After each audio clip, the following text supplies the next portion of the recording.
Yo, yo, yo, check, check, check, 1, 2, 1, 2. What's good, y'all, man? I'm GG, man. You tuned in to the Green Gorilla channel.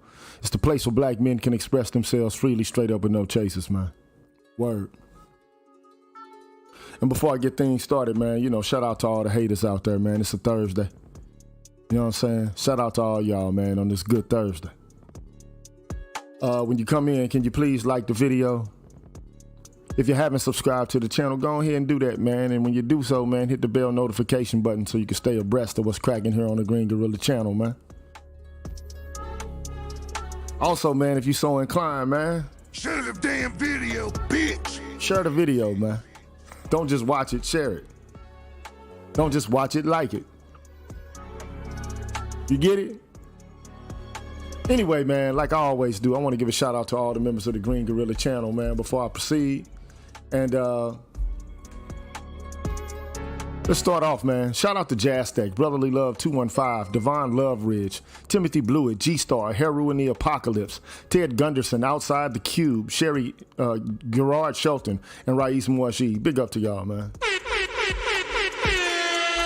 Black Men Brutally Honest, Being Brutally Honest, Wild Bear 50, Sun Ra 44, Barnolas, BGS Ibmore, FA4L Andre 416, Mantis on Break, Lock Vegas, Bimrock, Damian H, and Passport OG. Big up. Doc Tiasan Johnson, Rashid Barnes, Blacksword 404, Ben Cannon Kenton, Sherlin Woe, Leon, Artisan MC, Dub Will, Mr. Good Dad, Third Coast X, and Roderick Jackson. Big up. Big up, man. Big up to Michael Ross, 63rd Samurai, Ishmael Shamad, The Watcher, Hostile Adept, The Ruthless, Heartless Revelator, Kill the Game, Dr. Thunder, Jason Hales, and Charles Finney. Big up. Big up to Interesting Thought, The Silent Warrior, Naomi Gary, J. Cleveland Green, The Toxic Masculinist, Pulpit 28, Larry R, Seth Sun, Afro Troop TV, Show Me, and Spain Man. Big up. Big up to Seven Coast Dojo, Anthony Davis, I'm Just Jules, and Honest Look, Ricky Dawson, Stefan, True 7360, Mr. Me Too, Call for President, Gold Professor, and AKs and Curtains. Big up. Big up to H-Town, Rogish the Billmonger, Adrian Thomas, Electrician 480, Binga, Cutting Up with the Jones, Zanko 1D, Scott, Path Guy, Pete Rock, and Aaron Peters. Big up. Big up to Vincent Lindsay, Quiz the Poet, Black Wizard ADOS, Shadow Observer, Troy Warren, Mrs. KP Bailey, Alan Wiley, The Face, Life of Commerce, AI Apostle, and Jeffrey Speed. Big up. Big up Marvin Battle Jr., Adam Ignatz Mouse, Dr. Tree 33, 77 Base X, Brian McMurray, K. Reness, Charles Rogers, Rick Ross, and Sandra Jean. Big up. Big up to Charles Gilmore, Greg, and Barry Little as well. And shout out to Mr. Valentino, Cameron 87, Dr. Rock, Mar Swift, Odd Collard, and Donald Watts. Big up. Big up to Coach Hotep, Mr. Blue Collar, TD Hip Hop Media, Drew Main, Mr. Heat Ibmore, Sir Anthony, MLR, Universal 178, Aaron Smith, DH, A Double, Kalanja Collar, and W Pierre 1. Big up, man. Y'all deserve a round of applause, man. Thank you so much, man, for supporting the Green Gorilla channel on an ongoing basis. For real, man. You deserve an air horn too, man.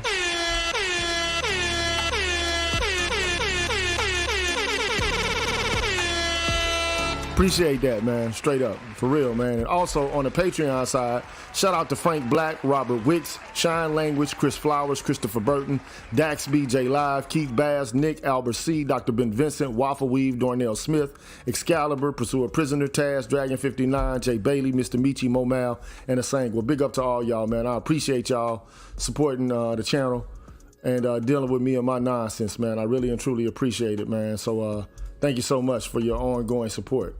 Real talk. And if you want to become a member of the Green Gorilla channel, here's how you do it, and then we'll be back, man. What's good, everybody? I'm the G with a PhD, and you're tuned in to the Green Gorilla channel, the place where black men can express themselves freely, straight up, no chaser. Today, I want to introduce you to my new membership program that consists of 5 levels where you can invest in the Green Gorilla channel on a monthly basis and receive level-specific perks. Memberships are special because they improve the quality of the content of the channel and will help me to be able to keep the channel going. Now, to participate in the Green Gorilla channel membership program, All you have to do is hit the join button, which is located right next to the subscribe button on my channel page. Now, for all of my subscribers who decide not to participate in my membership program, nothing will change. The content will keep coming the way it always has. Thanks for watching, and be careful out here, people. Bless.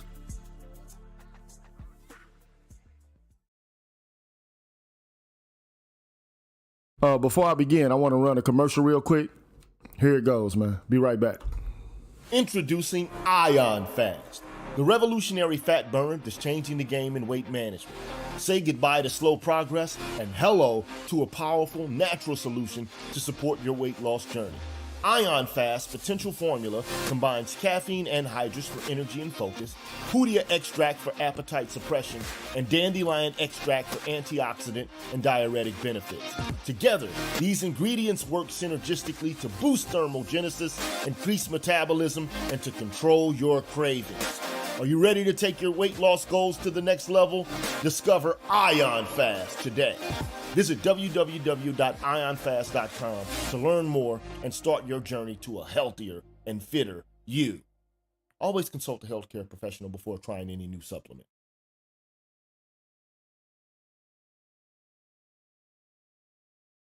All right, now I'm back, man. So shout out to everybody, man. Like, Ion Fast is the sponsor, man. They supporting the show today. So having said that, you know, you can find Ion Fast on ionfast.com, or you can find Ion Fast on amazon.com. So let me start off. K. Williams said Lizzo's dancers need that. Show you're right. Yeah, you're right. Yeah, they do. Shout out to that brother, man. Shout out to the Darkness 0507. Shout out to him. Shout out to Chef Mike's Roundtable. Shout out to him. Shout out to Michael Ross. Shout out. Very Little, shout out to you. Appreciate that. BGS Ibmore, what's cracking with you, baby? How you doing, man? What's going on, man? What's going on with you, man? Toya, what's happening with you? How you doing? Laveris, shout out. Oh, look, Toya became a new member. Shout out to her, man. Appreciate that. I got to give you some fanfare for that one. Thank you. Appreciate you for becoming a member of the Green Gorilla channel. Appreciate that.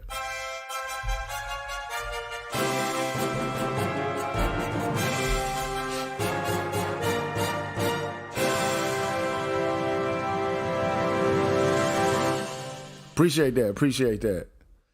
Seth Son, thank you for being a member as long as you have been, man. Appreciate that.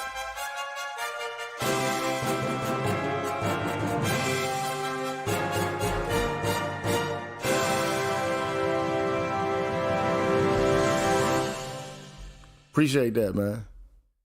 And Spain, man, thank you for being a member as long as you have, man. Appreciate that.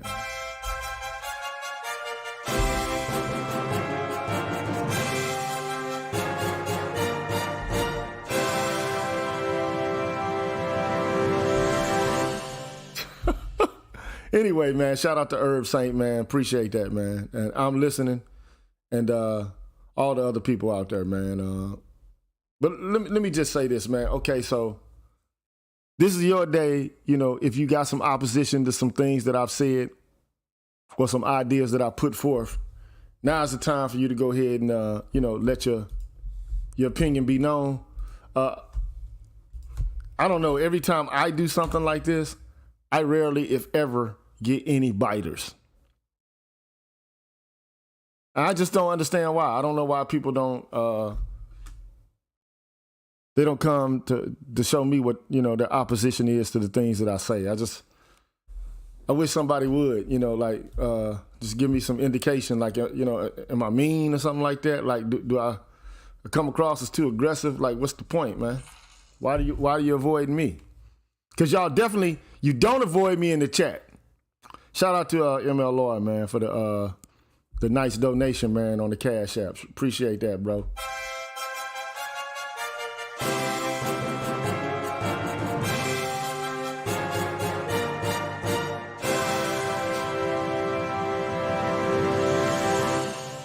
Appreciate that, man. Shout out to John Jones. He said I'm going to donate when I get my student refund back. Hey, man, take your time, bro. You ain't got, hey, you're a student, man. Don't worry about yourself, man. DF says they're scared of you. What they scared of me for, man? Little old me? What you scared of little old me for, man? But I want to start somewhere, though. I mean, so look, because I am who I am. I kind of delayed doing this, but I made a video not too long ago. And the video was about why would white women attack affirmative action? I mean, they're the biggest beneficiaries of the policy. So why would they, in any regard or in any means or method, actually, challenge a program that's actually working to their advantage? Like, why would they do it? Okay? So,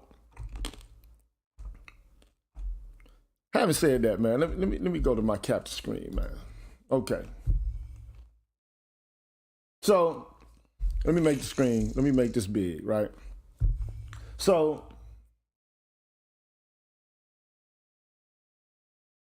this is the video I had, right? So, I'm not going to go into all of it right this second, but suffice it to say, there are some comments here. And for some reason, man, this woman always, she's from St. Louis. She visits my page, man, and she makes comments. And this comment threw me aback because why would you say what you said? I just don't understand why you would say this at all. I don't understand what the comment is about. But this is opposition hour, okay? It's disagreement day, if you want to call it that. You can ask me anything. Anyway, this is what she says on this video about white women and affirmative action. She says, I did a video a while back, or she says, you did a video a while back where you interviewed a young brother about his experience going to school for boys and the benefits. You talked about a case in Detroit where black educators were trying to establish a school for black boys, and you blamed black mothers. That's what she says you did. You blamed black mothers for shutting down their efforts, but that was not the case. The court made the same ruling, that a school for black boys was unconstitutional and violated the Equal Protection Clause. The ACLU, National Organization of Women Legal Defense Fund, and other predominantly white law firms aided in securing that ruling against that school being established and it being funded by the Board of Education, which they were actually ready to do until white paternalism supremacy asserted itself. But you blame black moms. This is what she says now. You blame black moms because of the one named plaintiff who was a poor single mother on welfare. In my Tupac voice. Like, really? I got a Tupac voice. Hellraiser. Getting paid, stress, getting major. Born thugging, heartless and mean, mugging at 16 on the scene, watching fiends bugging, kicking up dust with the older G's, soaking up the game that was told to me. I don't learn how to, well, I ain't gonna go into all that, but anyway, in my Tupac voice.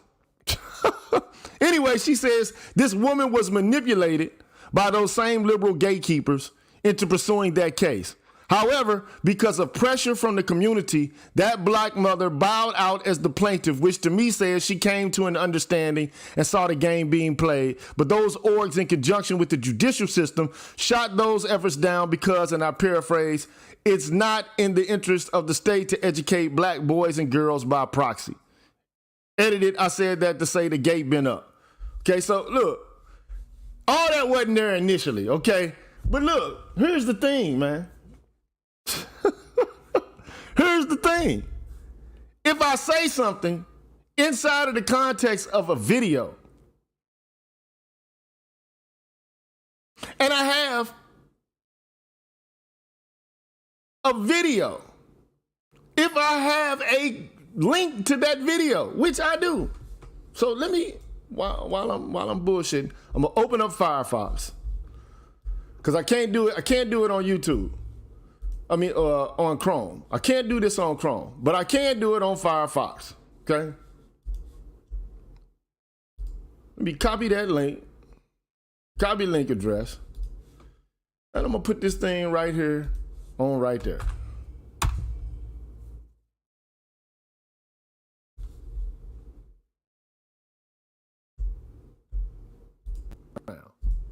Now, before I even roll this, I want you to send a 1 in the chat if you can hear anything at all coming from this video. Okay? But just 3 weeks before the schools are, could you hear any audio coming out of that video? Please put a 1 if you can hear any of the audio.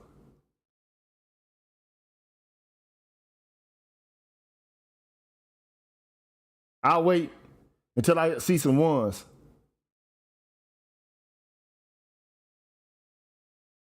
Okay, you can hear it. That's all I need to see. So she says, going back to the quote now, she says, you blame black mothers for shutting down their efforts, but that was not the case because the ACLU and the NOW, which is the National Organization of Women Legal Defense Fund, and other predominantly white law firms aided in securing that ruling. Now, here are my words. Here are my words. To open, the plan has been thrown into question. A lawsuit to force the male academies to admit girls was filed in federal district court on August 5th by the American Civil Liberties Union and the National Organization for Women Legal Defense Fund. So how is it fucking possible for me to say that it was black women that initiated the initiative when I'm sitting here telling you who fucking initiated all of this? Are you people watching the videos that I make? Are you listening to the shit that I say? Or are you just like being a contrarian just to be contrary? Like, what are y'all doing? But anyway, let it keep rolling. And Judge Georgie Woods will begin hearing the testimony on Thursday. Opponents call the schools a discriminatory throwback. Race is not the issue because 90% of Detroit's public school students are black. But opponents say that in denying girls access, the academies are ignoring the problems of inner city girls, like teenage pregnancy and dependence on welfare. And so, my issue with this approach right now, so it's ACLU and the National Organization of Women that put a halt to this. And let me you heard me say it. I'm gonna let it play one more time. Ultimately, the city itself. And it goes on to say people here know what it means to bury a young relative or visit one in jail. Into question. Filed in federal district court on August 5th by the American Civil Liberties Union. One last time. And the National Organization for Women Legal Defense Fund. And Judge Georgie Woods will begin hearing the testimony on Thursday. Opponents call the schools a discriminatory throwback. Race is not the issue because 90% of Detroit's public school students are black. But opponents say that in denying girls access, the academies are ignoring the problems of inner city girls, like teenage pregnancy and dependence on welfare. And so, my issue with this approach right now, so it's the ACLU and the National Organization of Women and the National Organization of Women that put a halt to this, are the ones that put a halt to this. A black school for boys. I say as much. And let me just put this out here, man. It's my strong opinion. These women do not give a single solitary F about young black boys. They don't care. Okay? And in all likelihood, these weren't even black men who started these initiatives. These weren't even black women who started these initiatives.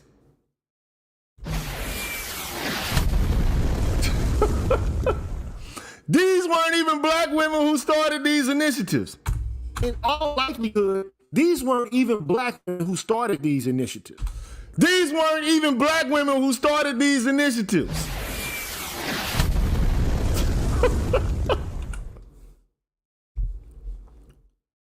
These weren't even black women who started these initiatives. Going back,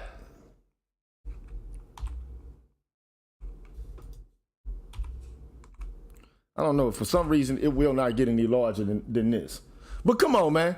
You blame black mothers for shutting down their efforts, but that was not the case. All I did was report on the truth. But come on, Felicia. Like, what? Why the fuck is you? Why are you coming at me? That's not. If you listen to the video, you will hear what I said about who initiated it. But it is the case that you got a black woman who backed the shit up, though.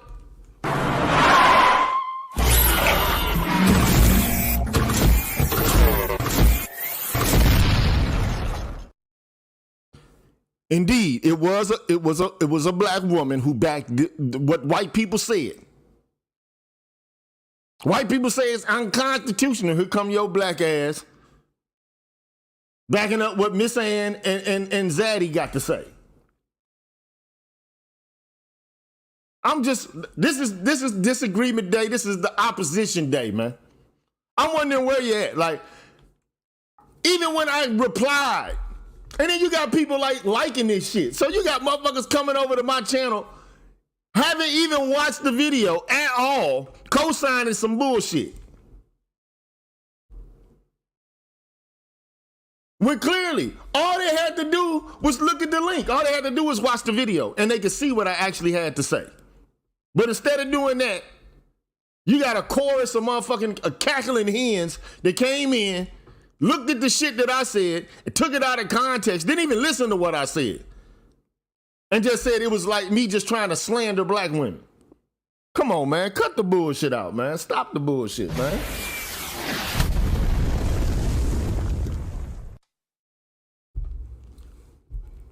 Cut this out, man. Stop this. I'm going to give you what I consider to be factual. I'm not going to come with no bullshit just to be coming with some bullshit.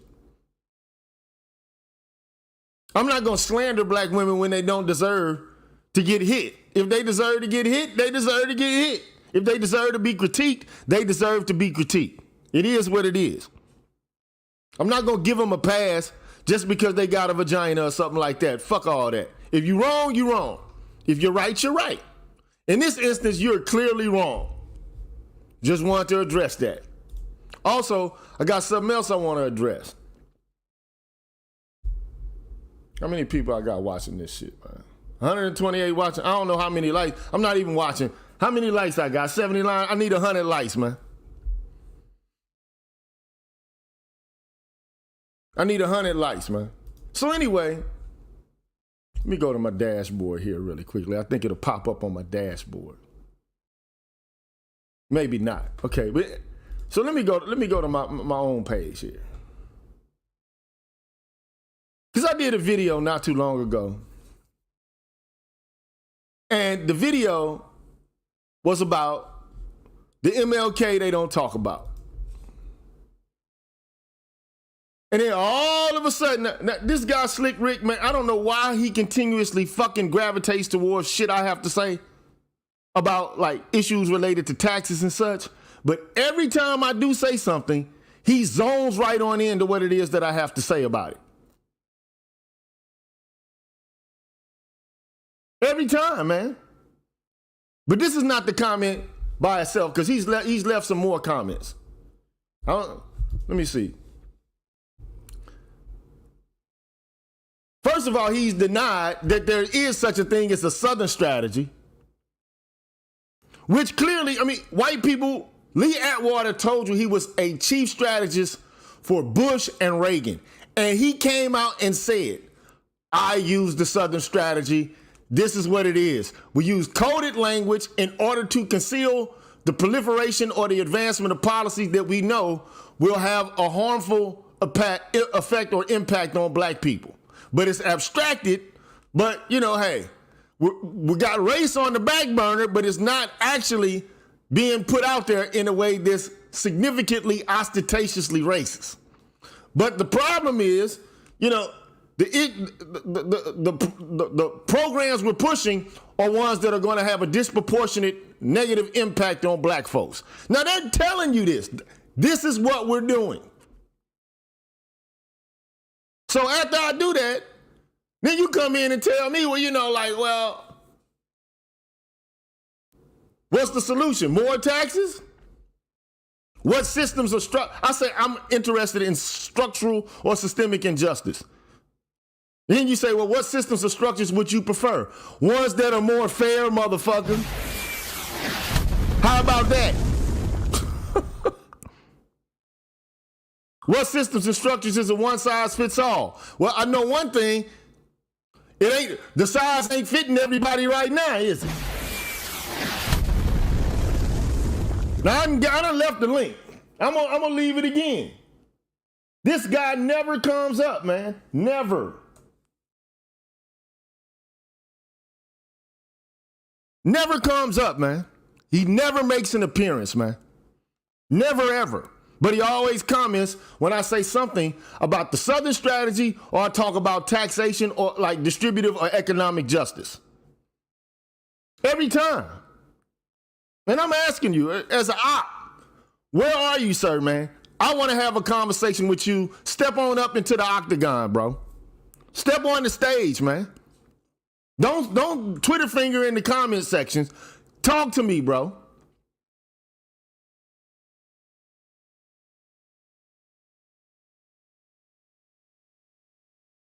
Speaker forever, hold your peace, man. Come on, man. Where are you?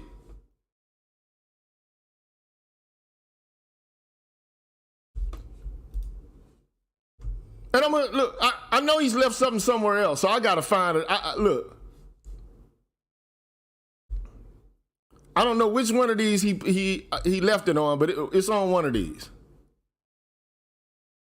Perhaps maybe it's on this one. I'm pretty sure it is this one. No, it's not this one. Unless he took his comment down.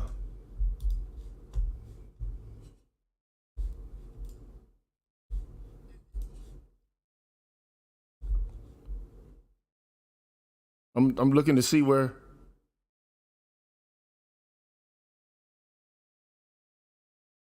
He must have took it. He must have recently took it down.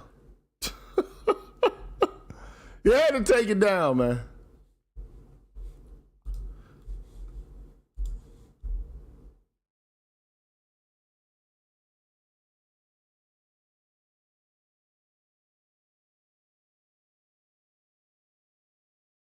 He had to take it down, bro.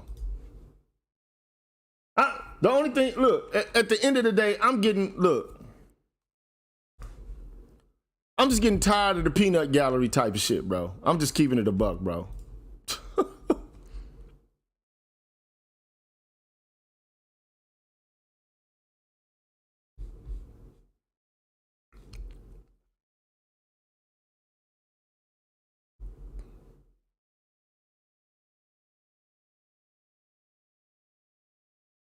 Anyway, man.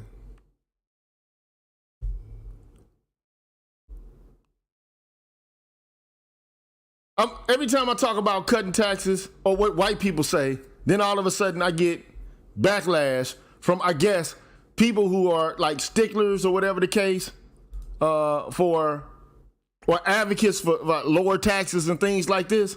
But look, at the end of the day, I'm gonna break this shit down for once and for all, bro. Let me just say this. So you remove your comments. I get it, okay? But look, at the end of the day, bro, here's the deal, man. And then also what he does is he talks about Texas and how Texas has low taxes, and because Texas doesn't have big taxes, that it's beneficial to black people. Like there's so many black people coming to Texas and so on and so forth. Let me just tell you something, man. Real talk. As a person whose grandmother is from Port Arthur, Texas, and whose mother was born in Port Arthur, Texas, I'm going to tell you emphatically, motherfuck Texas, man.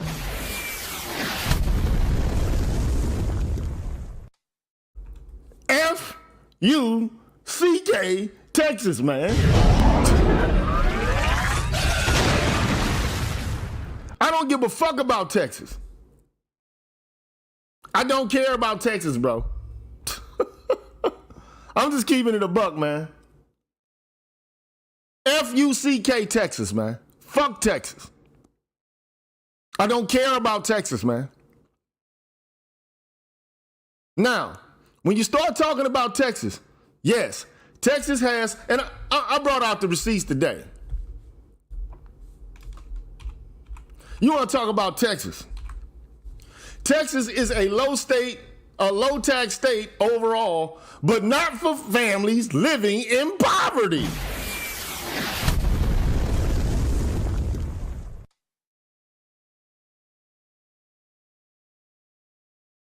Not for people who live in poverty. Let me tell you something. First and foremost, it doesn't take a rocket scientist to understand this.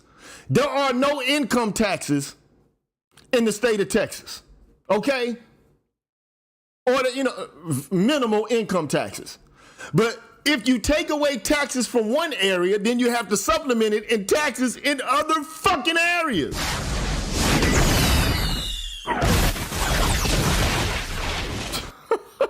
I don't get what people don't get about this, man. So look, new data from the Census Bureau appeared to lend support to Texas's reputation as a low-tax state, ranking it 40th nationally in taxes collected as a share of personal income.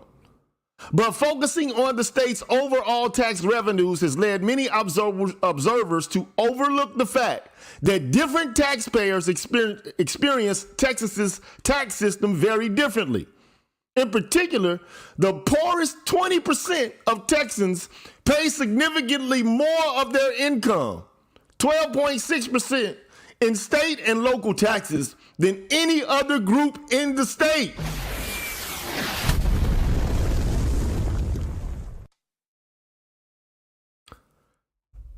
For low-income families, Texas is far from being a low-tax state. In fact, only 5 states tax their poorest residents more heavily than Texas.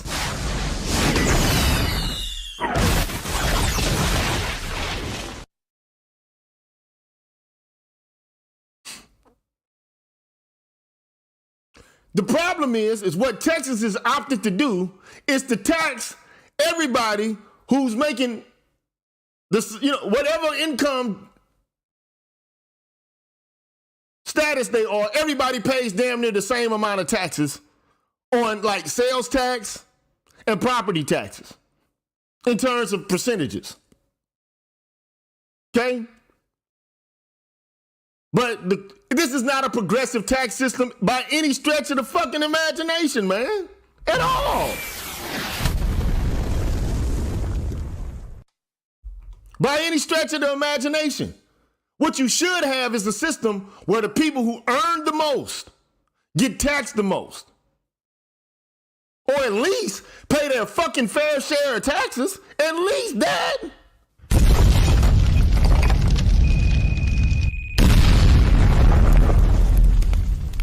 At least that.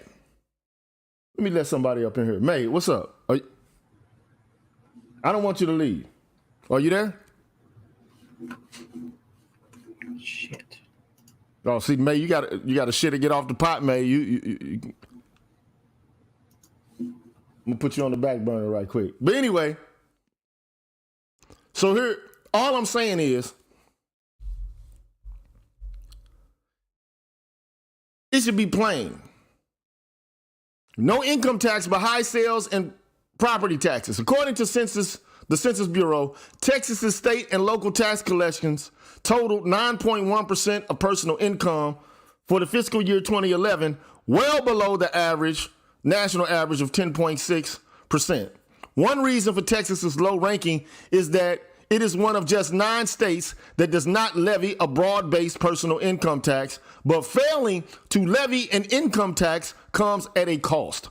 In order to pay for local and state government services, Texas's sales and excise taxes are 13% above the national average.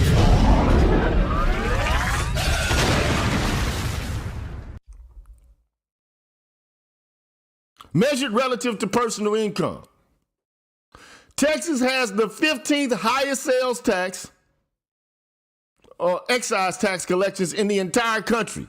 So if you can't get it through income, you got to get the money from some other fucking source.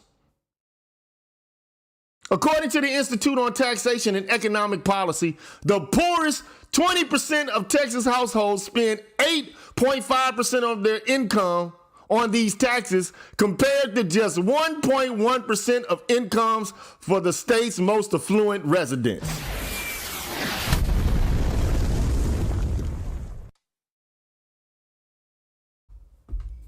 In other words, the poorest people, the people who have less resources, are paying more taxes than the wealthiest motherfuckers. Now, I always put this up. Let me go to this damn Finder window, man. Let me go to my downloads. Because this sheet here is important, man. Let me make this bigger.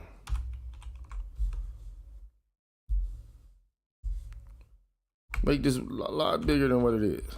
Okay. Now, this is all individuals in the United States, excluding, all individual returns, excluding dependents, people who are, got parents and they live with them or whatever. Number of returns, shares of a grossed just income, selected income items, credits, and so on and so forth. All right. Total income tax, AGI floor on percentiles and average tax rates by selected expanded descending cumulative percentiles of returns based on AGI, or annual gross income or adjusted gross income, tax year 2020, filing year 2021.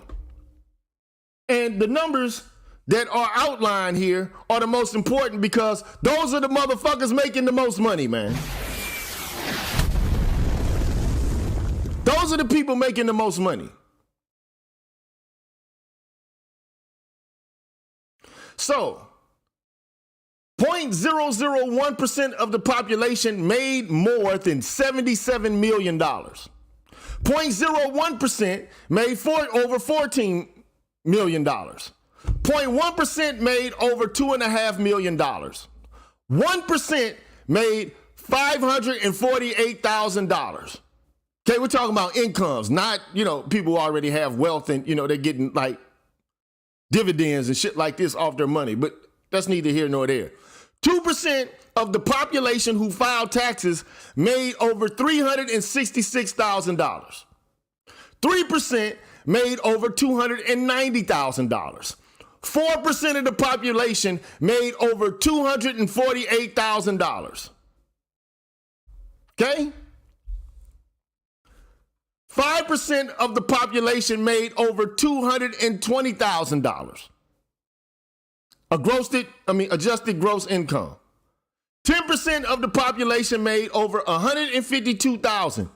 20% made over $100,000. 25%, $85,000. 30%, $73,000. 40%, $50,000, and most people, over half of the percentage of the population, made $42,000 fucking dollars, bro. That's the average.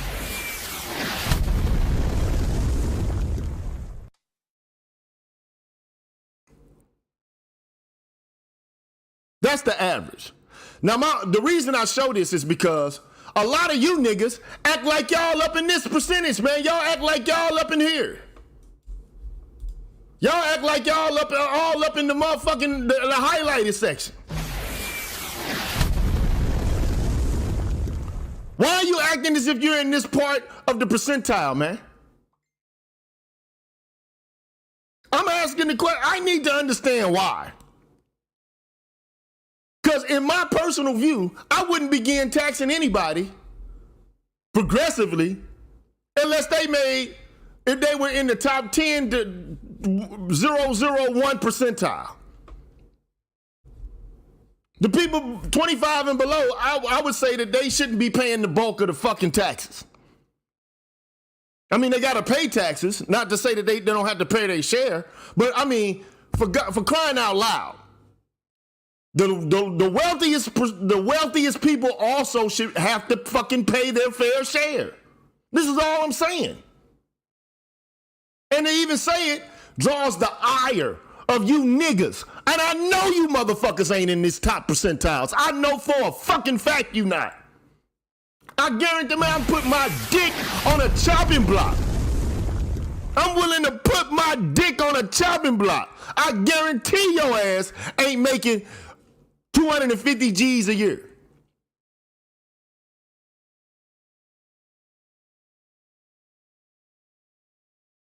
But you acting like you making 250 plus G's a year.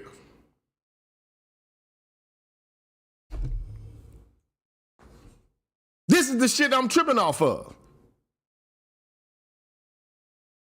Nobody wants to pay taxes, but I mean, shit, the wealthiest motherfuckers, they not paying their fair share of taxes, especially in fucking Texas.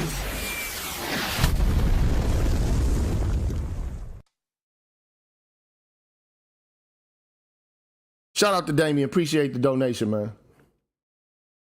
Shout out to Black Wizard ADOS, appreciate that. Shout out to Hurricane Greg, appreciate that. Appreciate that. So, again, my question is, why are you acting like you're among the wealthiest of Americans, man? Why?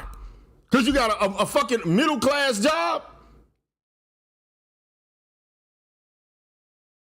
Why? And fuck Texas. And I'm in Texas right now. I don't give a fuck about Texas, man. Fuck Texas.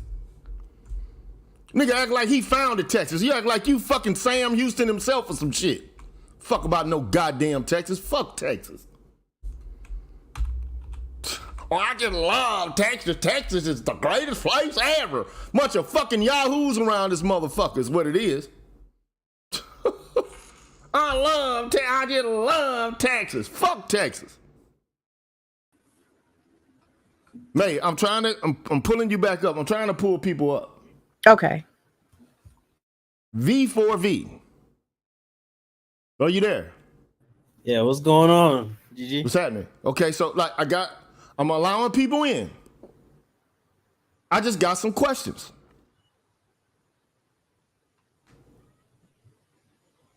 Okay? Now, before I let y'all make y'all comments and things of this nature, it's important for people to understand. When it comes to Texas, and I know, let me make this smaller.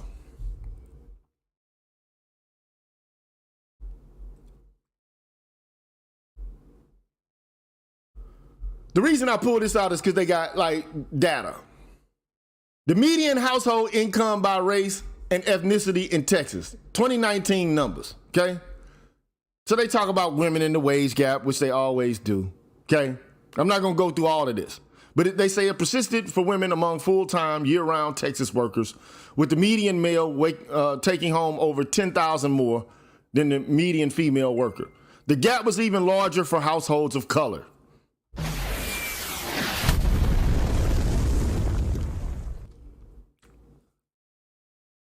White households had a median income of $78,000 as compared to only $47,000 for black and $52,000 for Latinx households, with Asian households leading at $91,000, showing that not all Texans are equally sharing in our state's economic opportunities due to the inequitable impact of workforce policy.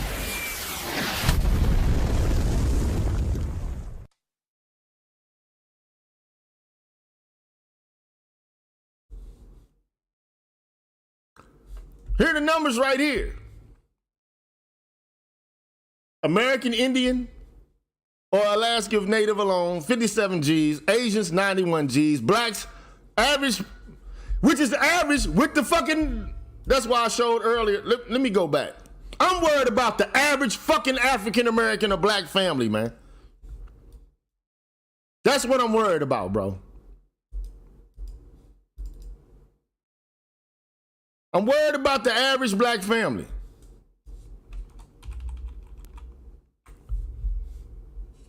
The average black family, man, which sits around, not all up in here and shit, which is what they argue for. I don't want to pay no taxes. I don't want to pay no taxes now. 77 million and shit in income. But the average American, the average black family is where the fucking average is, bruh.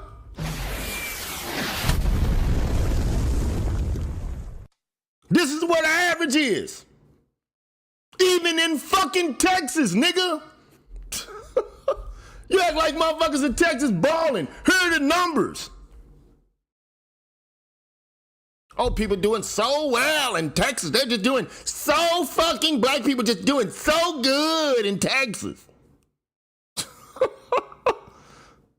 Why they at the bottom of the fucking barrel in Texas then? I just need an answer.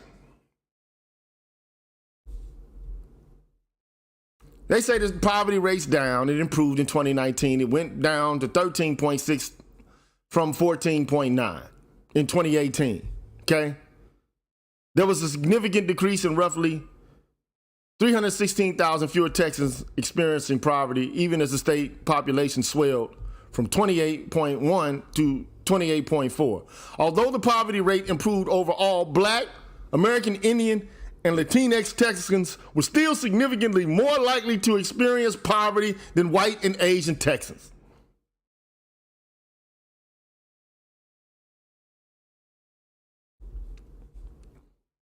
White people, likelihood of them, or percentage of the people in poverty, 8%. Negroes, 18.6%. Latinx, 18.7%. American Indian, 15.1%. So there's more likelihood that if you black, you're a Negro living in Texas, you're more likely to be in poverty than a fucking white dude. Bottom fucking line.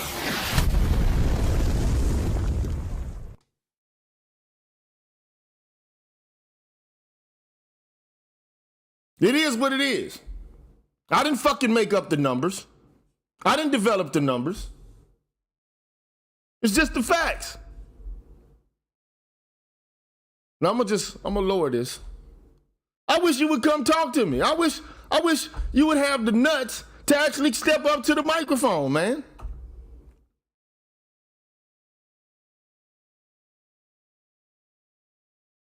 Come step up.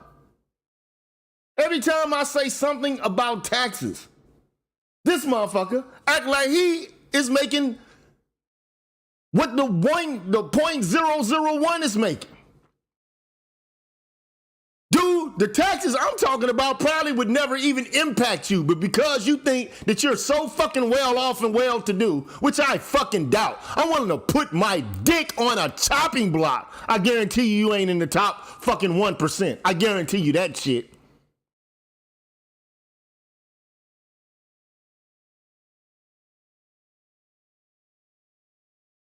You act like you making $300,000 a year or some shit.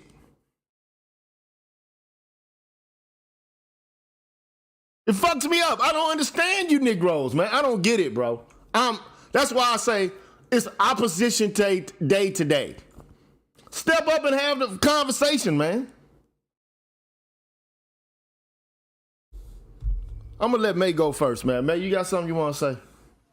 Well, you know, I didn't come up here about the taxes, but since we're on it, how are you? I'm good, man. What's cracking? I'm yelling, but you know, I'm doing that for rhetorical effect. But you're crunk. I know. Ain't nothing wrong with that. Yeah, I get a little nervous sometimes when I get on these panels, but I just I had a couple of thoughts when what you were talking about. I don't know much about Texas, but I'll tell you one thing. One of the things I've noticed, my mother is an accountant and an auditor. So I'm kind of around that type of stuff my whole life. One of the things that she's always told me is that white people, Jewish people, they have a lot of tax tricks, a lot of things they do that black people are not privy to. And one of the things she said is that once black folks get privy to it in mass, they change the rules of the game. For example, she had a lot of people who would always file bankruptcy, whatever it was called. And that's after they went and bought and spent and, got yachts and, different things. They went into debt on purpose. And then the wife sometimes would divorce the husband on paper. And then they would file bankruptcy, or she would file bankruptcy and divorce him so it wouldn't affect his credit. And they do that every 10, 15 years, basically stealing, because you didn't have to pay it back then. They just forgave the debt. That was one of the ways they built wealth. And black people were not on that. When black people and other folks started finding out about that type of thing, playing with bankruptcy after you done bought everything you want, that's when they changed it and they said you have to be on a payment plan and repay it. So it's stuff like that that has always happened, and black folks just don't know, you know. And another thing that I heard on the, what is it, the breakthrough. You're gonna have to close it up. Not that I'm gonna come back around to you, but you know, like I'm Okay, I'll doing hurry 2 up. minutes. I'll hurry up. I ahead. won't even talk about the taxes. Then I'll just leave it alone. No, keep. You got to finish that idea, okay? And then we'll come okay. back to you because we Oh, cycling that's right. through You this. got a ticker up now. Okay, got it. I'll hurry up. All right. So, but I have something else totally different. But I'll just go ahead and finish this. The breakthrough. They had some guy on there, some marketer guy, multi-level marketing, and he was trying to tell black people not to buy houses. That was like crazy to me. We can't build wealth without having property and stuff like that. But one of the things about the people who are in the top 5%, I have to say, black people got to learn about tax planning. I do not. I would probably say I'm the top 8%, not 5%, but 8%. And we don't pay taxes. Black folks got to learn about paying a CPA to get you on a tax, what you call a tax planning program. And then what you do is you make sure that you do not pay taxes. You tell the government how much you want to pay. I don't pay taxes. So I just wanted to throw that out. So we're gonna close you out. We're gonna come back to you though. Okay. All right. So V4V, I'm gonna go ahead and give you 2 minutes and let you go. And then if you got a little more to go, you know, I'll extend it for a minute. But you know, we're gonna cycle back around. We're gonna try to keep this fair. Yeah, you good? What's up, Gigi? What's going on? Multiple points here, right? Currently resident in Texas. Number 2 is worked at a brokerage firm for a year immediately upon graduating from college, degree in accounting, right? Good. Awesome, man. Currently in the military now. That's a different story. In regards to what you're talking about whenever it comes to socioeconomic backgrounds of our people, right? Focusing on the black folk, right? 100% correct. It is hilarious to me to see black people out here flaunting wealth, out here doing all this type of stuff. My parents taught me when you see people with a lot of things, a lot of material wealth that look like us, just think about the payments that they got. When you see black people riding around nice ass cars, not saying they don't deserve it, they didn't do what they were supposed to do with it. Not saying all, but for most, especially in the area that I'm in Texas right now, you need to be looking at it like, oh man, I wonder how much that payment is, right? Not pocket watching these people, not going up asking what's going on. And then also whenever it comes to Texans, a lot of Texans out here, and I'm in a very heavily populated Hispanic area. There's a couple Asians out here too. And I was really surprised seeing that list there.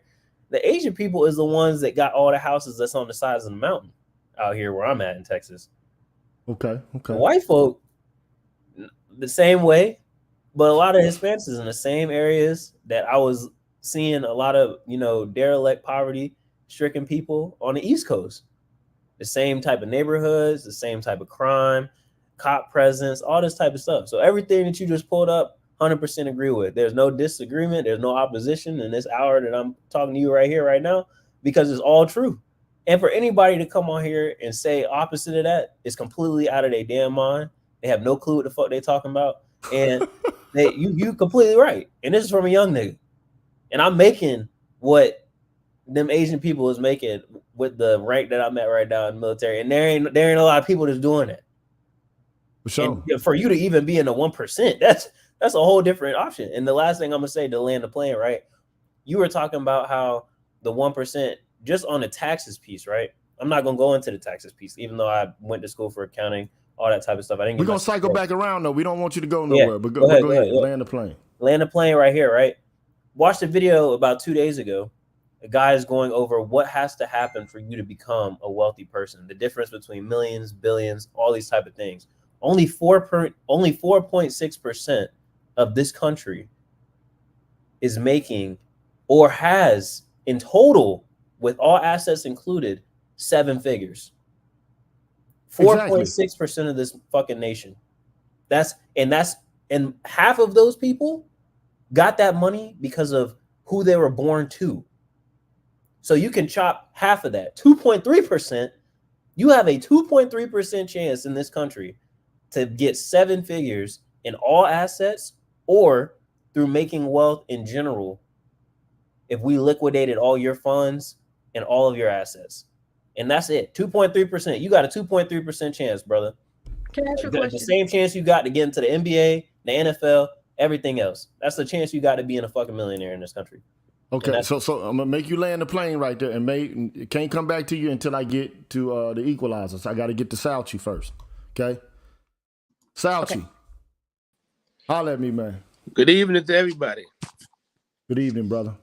Just came on to, give it a little bit more clarity because I actually do taxes on the side during tax seasons, aside from what I do during the day.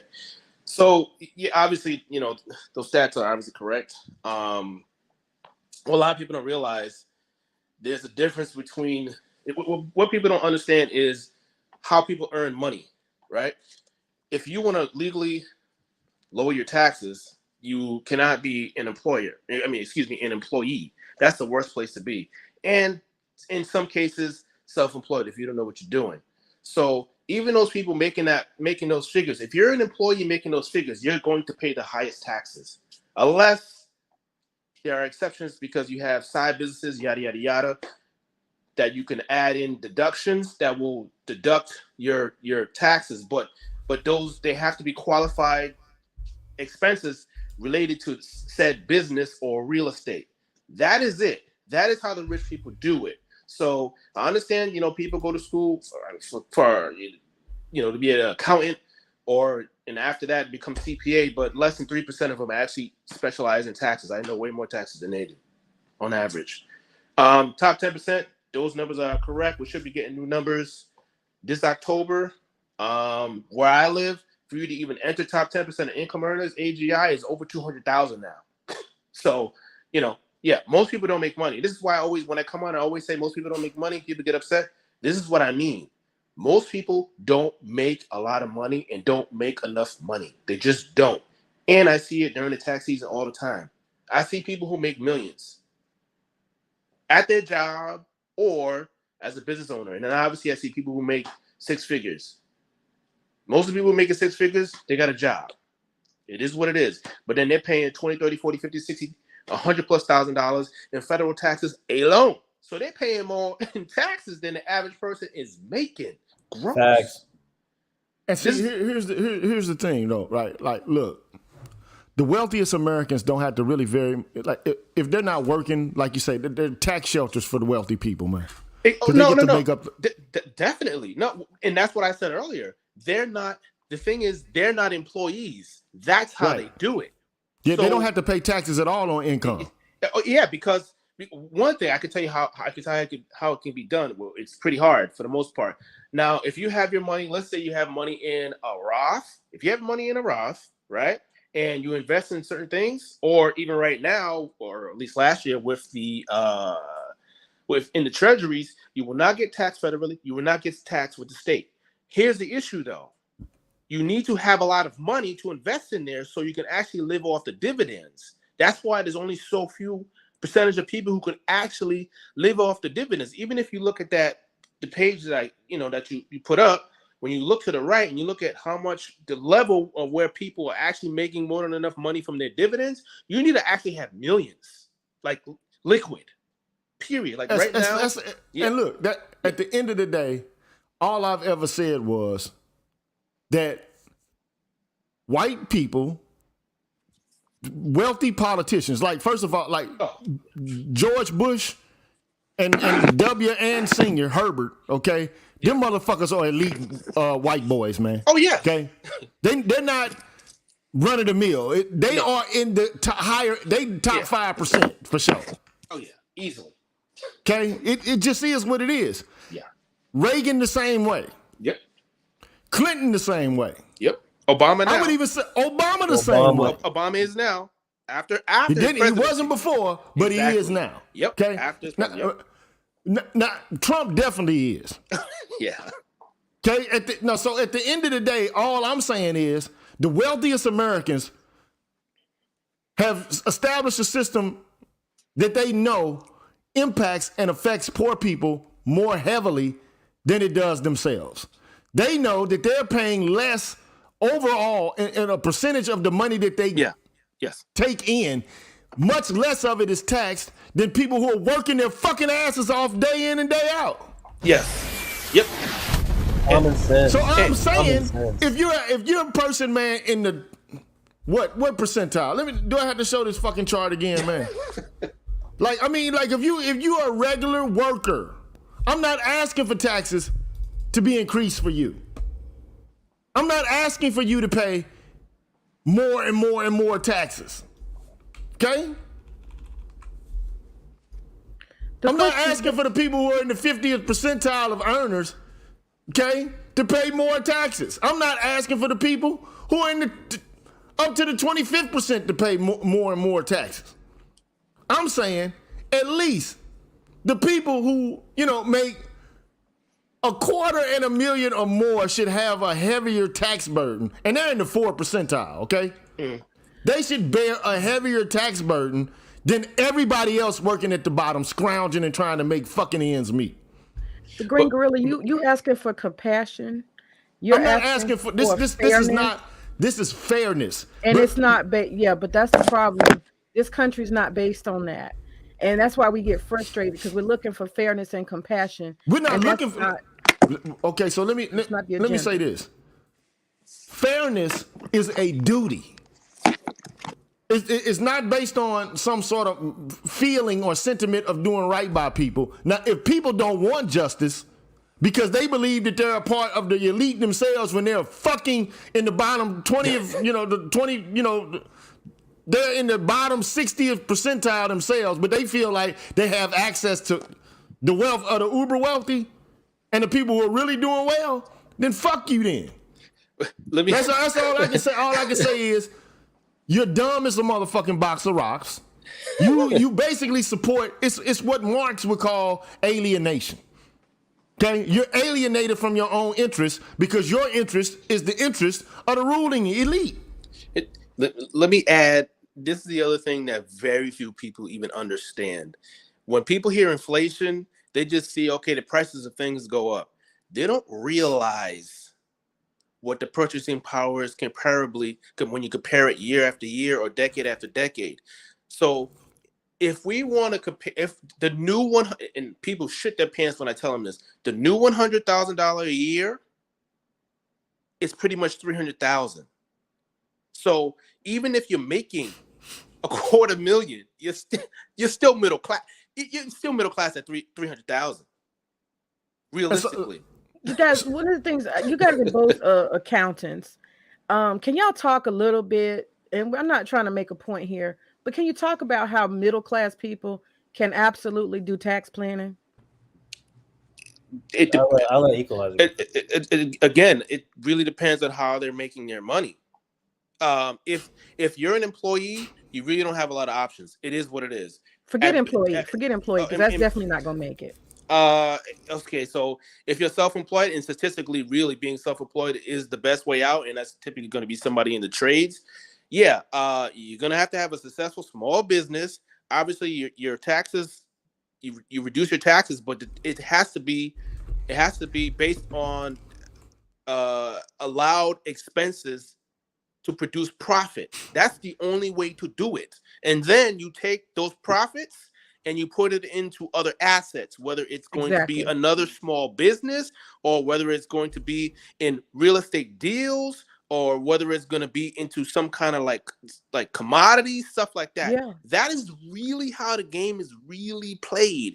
Like a lot of this TikTok stuff and all, social media stuff, people talking about all these supposed tax loopholes, it's all bullcrap for the most part. Like it really just is. You need to be a semi-successful small business owner and who doesn't blow their money on dumb shit and invest their money properly and over time and create jobs. And it depends. Now you got to look at the taxes. So again, hold on, let me I just want to say this. Okay, so look, Big Biz, are you fucking in the top 5 to 10% of fucking income earners in the country, dog?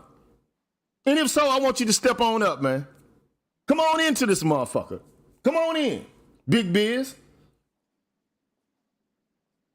Here's the thing, man. This is what a lot of motherfuckers that think they know a lot of shit, that don't know shit really, like they say shit, but I don't think they really think about it, okay? If you are among the wealthiest Americans, you pay less in taxes than the people who are most vulnerable in this society. Bottom line. Now, if you give everybody a flat fucking tax, You know what that ends up doing? Like, say, for example, in Texas, they don't have an income tax. They got to get the money from somewhere, correct? Property tax. They end up getting the money for property taxes. That's and right. what else? Sales tax. Sales tax. And you know what that ends up doing? It ends up making poor people pay the bulk of the fucking taxes. Yes, because the percentage of your income in relation to the taxes is higher. When you buy a cigarette, a pack of cigarettes, you paying taxes. And If you you buy all- you buy beer from the fucking liquor store, you paying taxes. The same as anybody. Why would somebody who makes $40,000 a year pay the same amount of taxes as a motherfucker sitting on $250 million, dog? Why, bro? Again, you got to look at. I'm not trying to promote elitism or the upper whatever crust, but we got to go back to what this country was built on. It's built on exploitation. Now that we know that, how do we stop the exploitation? There's a formula. That's what the brother was speaking about. You got to do certain things a certain way. This is the stuff that Jewish people are doing, and the upper 10% is doing. The planning, tax planning. The government only takes what you tell them to take. It's up to you how you move. But May, I want you to think about May. You May. just said this shit like 30 minutes, 15, 20 minutes ago. Because we back at this idea of fairness, and I'm telling you, the game. This is what you has to be said. played the way Didn't you it's say laid this? out. I want to ask you. Did you or did you not say this? Soon as niggas get hip to the game, they switch the game up. Yeah. Did you not say that? I'll just keep my knowledge. May, Yes. I'm asking you a question. All right. Yes or no? No disrespect. This is the opposition hour. There's a debate icon, and I know you might want to walk it back, but just admit it. You said earlier on that when black people get hip to the game, white people change the game. Yeah. So my whole viewpoint on it is this. And I'm trying to tell you what part of the game is. The brother was just sharing it, but you're going back to fairness. And I'm just saying, while the game rules are where they are, you got to play the game. And a lot of people don't want to hear it. That's the problem. Well, even before you play the game, the issue is, right? The issue is everybody else is playing the family game, right? So first and foremost, if you're already married, your standard deduction is going to be higher off the rip. So if you're comparing that to Asians, whites, Hispanics, blacks, and even Native Americans, guess who's at the bottom again when it comes to marriage or families? Black people. So your standard deduction is already lower. Forget about anything else. That's the decision that we're making, not playing the game. We're doing that. So that's the first problem. Brother, you can't blame nobody for that. That's our fault. So, yeah, I'm not blaming. I'm just saying before we even get to the money, that's the first problem. So look, I'm gonna give May 2 more minutes. Yeah. Okay. And then we're gonna go around this hoop one more time. All right, May. I want to listen to what the brother was saying because I'm trying to follow what he's saying. When it comes to accounting and CPAs, there's a way that they're playing the game. There is, like I said, these Jewish folk, these upper crust black folk, these folks that make 10 in the top 10%, there's a certain way you play the game. You have to have certain tools into place. Like he was saying, you have to be self-employed. You can't really be an employee because the government takes that money before you get it because you fill out that form to tell them to take your money. You have to do things differently. You have to be self-employed. And like he said, you have to have a business that's actually functional, that makes money and profit. And then you have to plan out how you're going to do stuff. So at the end of the year, when you say, oh, dang, I'm gonna owe this much, you should know how much you're gonna owe. But if they say, you owe $20,000, right? That's the point when you say, let me go buy something. Let me go buy another asset. Let me go buy another vehicle. Like that's one of the things I'm doing right now. I'm buying another truck. So you have to keep investing in assets. And as you build your assets, now you have more access to wealth. You invest in real estate here or abroad. You have to put your money somewhere and let it turn into some other kind of income. And then you always have a business that kind of sort of fails or at least takes a lot of losses. And then you don't have to pay a lot of taxes. I don't pay taxes. So I wish the brothers would speak and share the game. That's all I'm saying. This idea that people owe you fairness, they don't owe you nothing.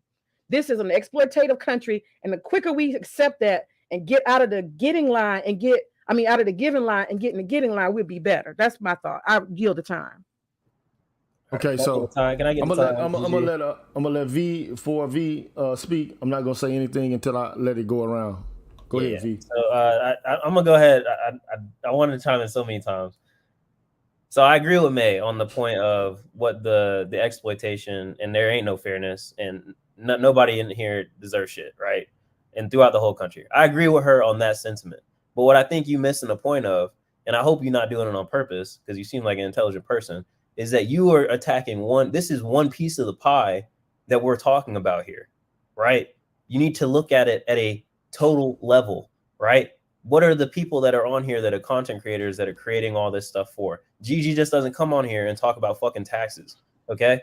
There are specific people that talk about some specific subject matter that are experts on those specific subject matters. And whenever they're talking about it, they're talking about that specific thing, okay? What we're talking about right now is specifically taxes and the way to either avoid, or when you're in a financial position to be able to do those things, to be able to capitalize in the way that will push you forward whenever it comes to wealth building, right? So then this is only focusing on that one strip, just like how Equalizer perfectly said.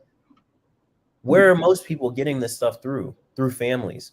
You are asking for me and him to explain to you how wealthy people are keeping wealthy, not just through taxes. They're doing it through family, through their community, circulating their dollar throughout their community more than once, keeping their money in the family through specific routes and through money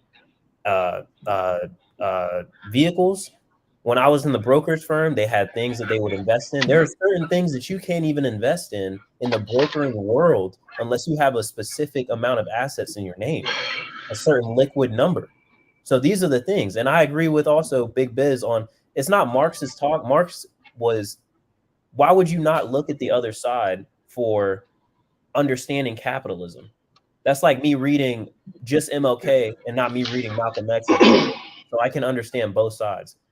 Of course, everyone wants to act like they're the capitalists and they're the fucking expert on capitalism. But you also need to know what the other side thinks about you as well, so that you can break down what their gripes and disagreements are with capitalism, because capitalism obviously isn't perfect if we have a fucking class system here and a caste system here, just like fucking India. So you're gonna have to land this plane. Yeah, and that's the landed plane. This is just, for May, this is just one piece of the pie. They can tell you and give you the answers that you need whenever it comes to accounting and brokering and all that type of stuff. For Big Biz, if you're gonna say this is Marx talk, it is Marx. It's not Marx talk. It's about what Gigi said, which is fairness, and then everything else is just trying to get as much information as possible that you can, so that you can first build yourself. Then, if you're gonna decide, build a family, and then from the family, build a community, and then from the community, build your fucking nation. Okay, so that's the steps. We're at the fucking bottom of everything. Into discussion. So land that plane. So I'm gonna give Sauchi 2 minutes, and then next up I'm gonna give Big Biz 2 minutes. Go Sauchi. You wrong. I mean, I pretty much understand. What Gigi is saying is that the percentage, your tax obligation based on your income, the percentage is higher for those who are making less, comparably to those who are making more. That's really all he's saying at this point, and that it doesn't make any sense. And when you actually look at the numbers, he's actually correct, because that's why you're seeing. Thank you. That's why you're seeing the middle class is actually. Thank you. You're actually seeing that the middle class is actually it's actually has spread. Now, yeah, there are more people who are paying taxes. There are more people who are employed, and for that simple fact, that's why the middle class itself has spread out. That's why you actually have to make even more money just to have the same purchasing power as someone a decade, 2 or 3 who made just 100,000. I mean, that's just what it is right now. I mean, I'll yield for now and let I guess Biggs something go. Yeah, I'm gonna let him go. Yeah. But before I let him go, I do want to do some housekeeping really quickly. So you talk about income. I got to shout out to people who've come in and provide us some sustenance for the person who creates this cast here. Shout out to Mr. Heat Ibmore, man. Shout out to you, bro. Appreciate you.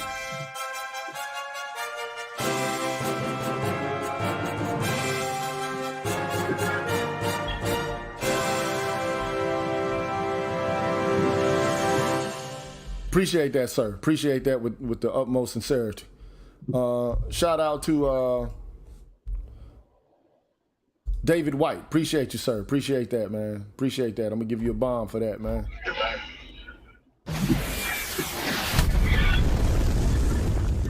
Shout out to Damian H, man. Appreciate the donation, sir. Appreciate that. Also, shout out to Black Wizard ADOS, man. Appreciate that, sir. Appreciate that. I'm going all the way back too. Shout out to Hurricane Greg. Appreciate that, sir. Mike Johnson, tuition, he says. Support Black Male Media. Appreciate that. Dar. Appreciate that, sir. Gary Little again. Appreciate that. Somebody got the mic. Can you turn it down, please, whoever it is? If you're on YouTube right now, turn YouTube off and just go get down with StreamYard. Okay. So having said all that, I'm gonna give Big Biz 800, 2 minutes. And if you go over a little bit, it's cool, but I'm gonna keep you under 3 minutes. You got the time. The floor is now yours. All right. Can y'all hear me? Yes, sir. Okay. All right. So first and foremost, I'm not gonna come on here and act like I'm some, tax expert or some financial professional or anything like that. That's first and foremost. But when you talk about increasing taxes on the wealthy to somehow supplement the lower classes, that's communist talk. Point blank, period. That's communism. And you can't point to me a time ever in history where that strategy has worked. If you can, I'll be, very happy to hear it. Okay. So that's the first thing. The second thing is, when I mention a flat tax, I'm not talking about just going cold turkey into a flat tax. Obviously, there would need to be some kind of strategy, some kind of implementation phase, a transitional period where, we would make that happen. You know what I mean? So we're not going to just go cold turkey into a flat tax, because I agree with y'all. That would hurt the poor and the lower class. But when you offer an alternative to just raise taxes on the wealthy, that's never worked. It's never worked. So that was just my disagreement. Someone mentioned in the comments that I'm broke. I'm far from broke. My house is worth $400,000. I bought it at $150. So I know a little bit of something about finances and how to manage your money. So I mean, that was just my opinion on it, and I'd be happy to hear any rebuttals. So hold on, before hold on, I'm doing something real quick while you was talking. But so go ahead. Now, any of y'all want to respond to it? Because I'll respond to it in a minute. I'll respond to that, right? Yeah, go ahead. Or May can go. You can go around the circle. No. Go ahead, brother. Go ahead. Yeah, so I think that I agree. I think that, of course, I think it's common sense to know that this stuff would not just get implemented overnight. If it ever would get implemented through a form of law, that would take a very long time to litigate and to go through the House, go through the Senate, and then get approved by the president. All right. So all these type of things, all these branches that it would have to go to, we have to actually get to a point where we would have enough block of power within the government to be able to even implement whatever you are talking about, Big Biz, and then also to get to the fairness point of whatever GG is talking about. All right. So I don't think that any of what you're saying is incorrect in theory, but what would the action be to take it there besides just us fucking arguing about it and talking about it, right? Number two is this, right? So like I was saying, this has to be individual level. Everyone can talk about their personal experiences, but he just showed as a general whole where we are and where the state that they're trying to say that everybody is successful. We are still below the fucking notch, okay? So the knowledge is getting put out here. The best thing that you can do for yourself and anybody that's in this space that comes to this space is to do and apply the knowledge that applies to you and put it into action, and then further on those into those that come after you, whether those be your kids, your fucking nephews, your nieces, anything else. That's all you can do at this point. And then lastly, what I had said in BGS's live last week is that a lot of these niggas and a lot of these people that are in our community is not going to come with us. I don't think a majority of them are. I don't think a majority of people are going to make it out of the derelict poverty they find themselves in, or in the fucking BS culture that we find ourselves in. So I don't think that a lot of people have gotten that through their heads. if any of this would change, it would only be a very small few, a small chosen people within the community that would get it through and get it done. So get over trying to argue to the people that actually have the knowledge of what they're talking about to some extent, and just continue on with your lives. There's no reason to come in here and argue against the people that have knowledge of it at all. You should be telling and having these arguments with the people that have no fucking clue and trying to change their knowledge. So look, before I want. So thank you for that, for registering your opinion. May, you got anything you want to say? And then after that, I'm gonna let Salchi say something. Then I'll say something. Go ahead. Cool. Yeah, I'll go super fast. Just in response to what he said, and I'm gonna be honest with you, Green Gorilla, you're doing financial SBE right now. The thing is that we are in a country that we cannot try to change the reality of what it is. It is a country built on exploitation. Knowing what we know, we don't need to spend time. Why are you enslaving me? Why are you enslaving me? We already know why you're enslaving me. We already know that you exist on top because I'm on the bottom. But what I'm saying is that we have to do stuff different. He just said the only thing we can do, and for an accountant, that bothers me that you have such a small, narrow view of how we can fix things. First and foremost, we talked about marriage earlier. A lot of Black people, especially you, Gigi, y'all are always putting down marriage. You and BGS, y'all are always putting down marriage. Marriage is one of the basic, fundamental financial building blocks of any community. And y'all need to promote marriage, healthy marriages that last, instead of saying you're going to get divorced, she's going to take your stuff. That's first. Second of all, you can't have children all over the place.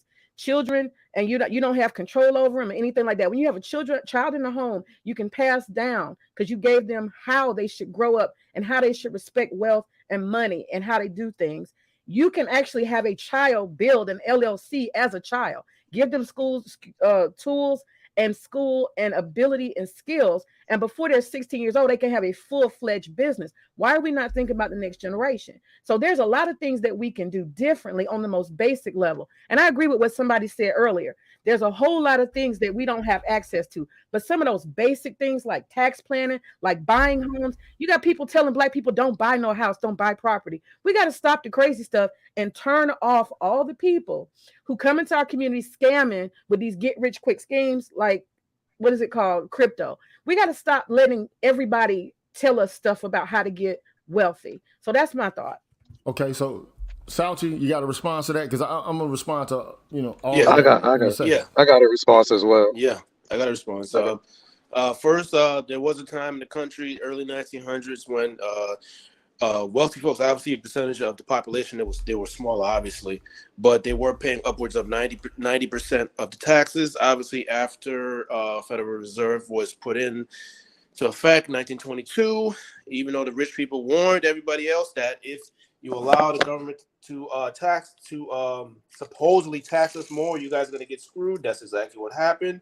We're seeing that to this day. To get to what May was saying, well, Gigi is a philosophy professor. He's not an accountant or a tax professional. Second thing with that is that with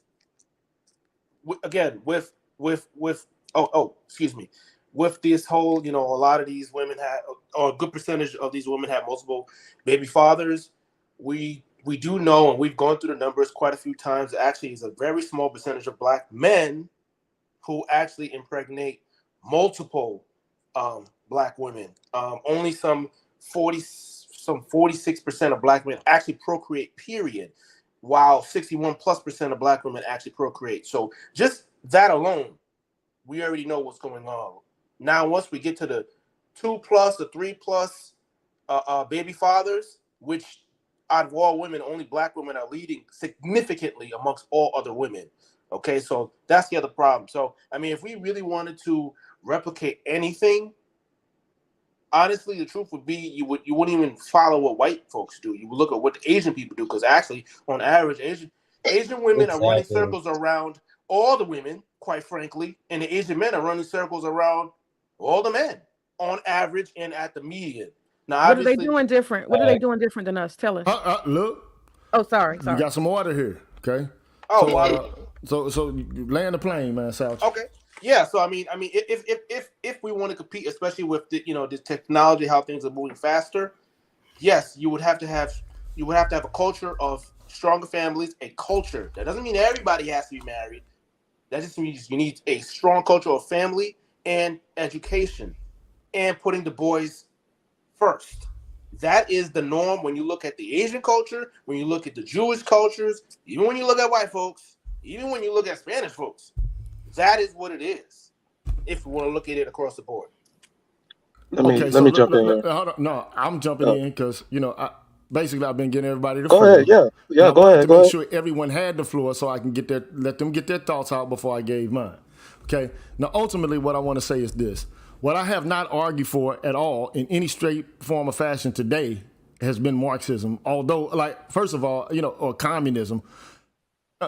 To be quite frank, most people don't even understand what the fuck communism or Marxism is anyway. They've never read any work from Karl Marx. They haven't even read the fucking Wealth of Nations by Adam Smith. So they can't really weigh in on what any of these things mean other than what they get from secondary literature or what they hear people in popular spaces like social media or blog spots, what they say about it. I've read the shit, okay? I've had to read The Wealth of Nations. I've had to read, economic theory as far back as David Ricardo and shit like that, okay? So I know a little something about it. I'm not an economist, but I know something about social economy because I'm a social and political philosopher. And I do know that, like, economics in and of itself is not really actually a science as much as people make it out to be. I mean, they use mathematical formulas and shit like this, and they pretend to have the same veneer of, I guess, expertise and, like concrete knowledge as, say, for example, physicists, chemists, and biologists. But let's face it, man, like, economics is a social science. Okay? And it's predicated upon certain ideas about human nature. And also, those views about human nature come from the era that philosophers call modernity.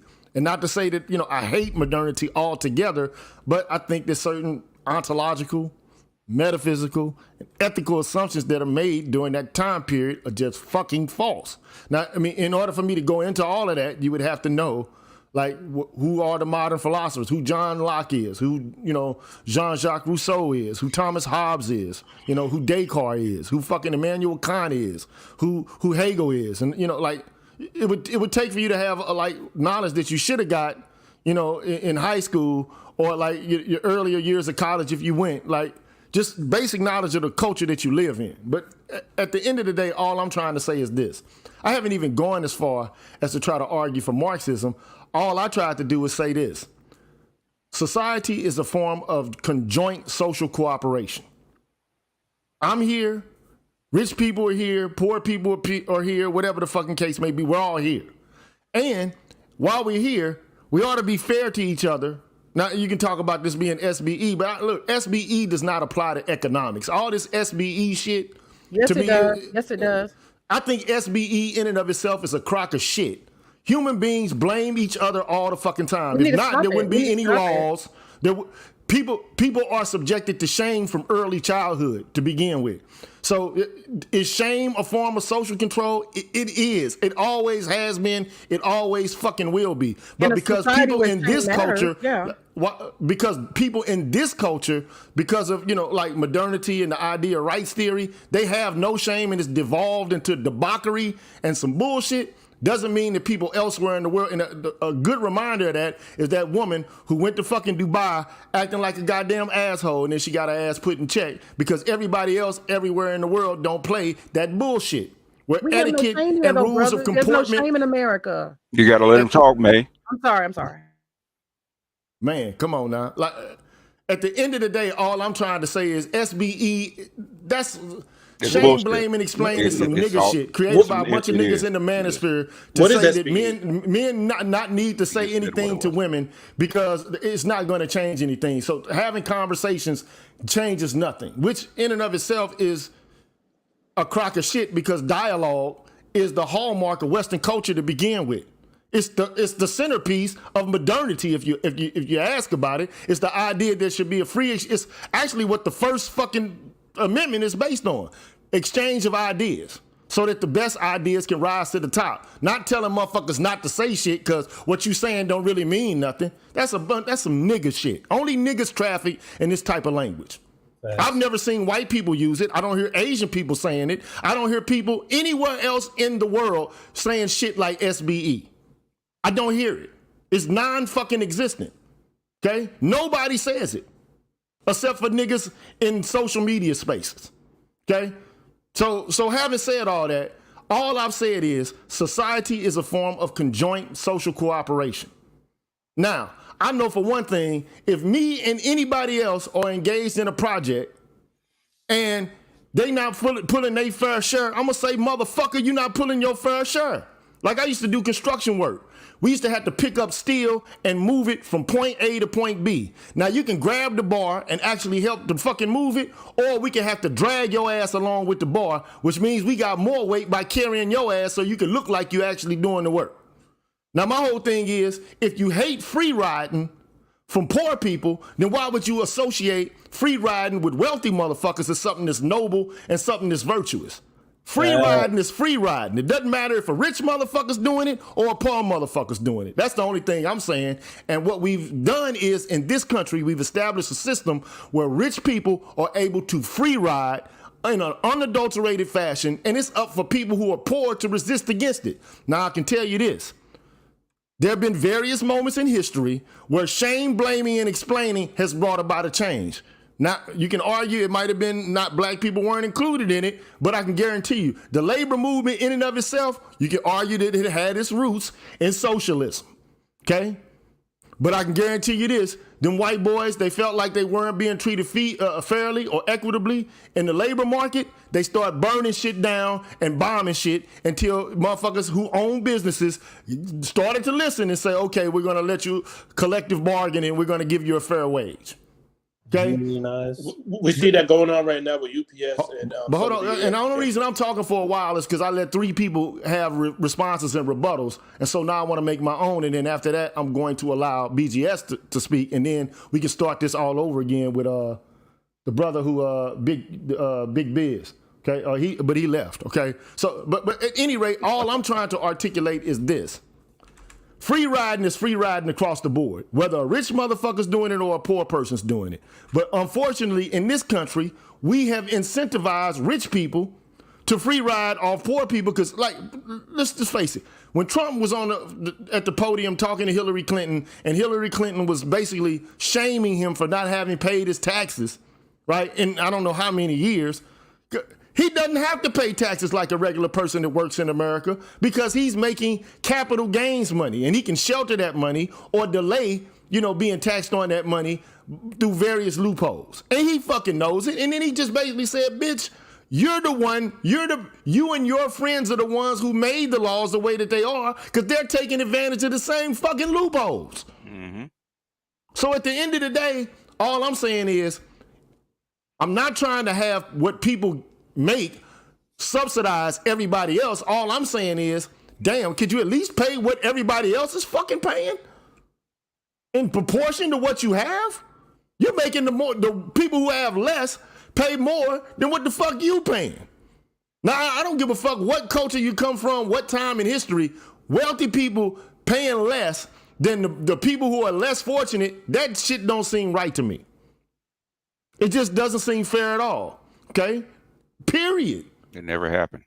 And it never will be. Now, this all of this SBE shit needs to come to a fucking close. It makes me want to fucking vomit. Because at the end of the day, I'm gonna tell you why it makes me. Understand it. Don't get upset. Just try to understand it. We do understand. Why would I understand something? It's indefensible. Because at the end of the day, you have to employ shame, blaming, and explaining in order to critique a nigga that you say is shame, blaming, and explaining. It's a reductive. It's an absurdio. Because it's something that you have to engage in order to fucking make the argument yourself. You have to shame people into not shaming people. I disagree. You're engaged in shaming people when you say you shouldn't shame people. And look, I'm not trying to shame anybody. I believe that I should talk about what's just. That's a duty that everybody has. I don't give a fuck if they're 8 to 80, blind, crippled, or crazy. I don't care if they straight or gay, black or white. Everybody has a duty to, at least if they're not going to work towards justice, to not denounce justice or talk or conversations about justice when they hear them. That's one thing I would say. Okay? Now, unless of course you don't really care about justice or fairness, which means that, you know, like, what do you actually care for? What are you actually working for? Because I guarantee you right now, every human being will shame someone when they're wrong or blame somebody when they've been subjected to an injustice. If I take your money, what the fuck you gonna do? You gonna say I was wrong. You gonna call the police. If it's shame, blame, and explain, bitch, then fuck, you just got then. If that's the kind of the order that prevails, fuck it then, bitch, what you gonna do about it? Then we back to the state of nature like Thomas Hobbes said. It's about everything being nasty, brutish, and short. You gotta do what the fuck you gotta do in order to get what the fuck you want. That's what America's based on. That's my No, it's not. No, it's not. Yes, it is. No, it's not. America, let me tell you what America was founded on. Brutal. It was founded on the enslavement of black folks, true indeed. But white folks had a system or a sense of fairness and justice amongst themselves. I can guarantee you that. Because one thing the founders did was they blamed the crown, shamed and blamed and explained how the fucking crown was taxing them without representing them. And then you know what they did? They went and got some fucking guns and they pointed them at the motherfucking people who were like loyalists to the crown. And then that's how the nation was actually founded. Those are the facts. Like, they shamed the crown. They blamed the crown through pamphlets and literature. And then they basically mobilized with guns and resisted against the shit. That's what the revolution was about. Yeah. Shaming, blaming, and explaining about the crown. It's the same shit that led to the French Revolution. Or maybe I'm wrong about this. Maybe I don't know shit about history. Yes. It was violence at the end of the day that won those battles. It was violence. It was violence, but it was also philosophy. They tried that. They tried to talk and nobody would listen. Prove it. Nobody cared. It's not until you pull out a gun and a cannon and some ships. You ever heard of the Glorious Revolution? Have you ever heard of the Glorious Revolution? Man, Gigi, can I say something, Gigi? Please. All right. Hey, like what you said, 100% right. 100% fucking correct. All right. Of course we had the fucking, what you just said was crazy. It's so fucking crazy. It is SBE. They SBE'd the motherfucking crown. Then they used violence to get it. But okay, what happens after the violence? It's not just the violence that gets you to the point that you get a nation to yourself. You have to have the philosophers. You have to have the people who can write laws. You have to have the people who can build infrastructure. You have to have all these other things. It's not just a particular one specific thing that is going to get you to the point that you are asking about, May. I don't understand where this thing is that you're coming at and what everyone in the chat is telling you about. Because she doesn't know. Because she doesn't know. She doesn't know. Hear yourself fucking talk.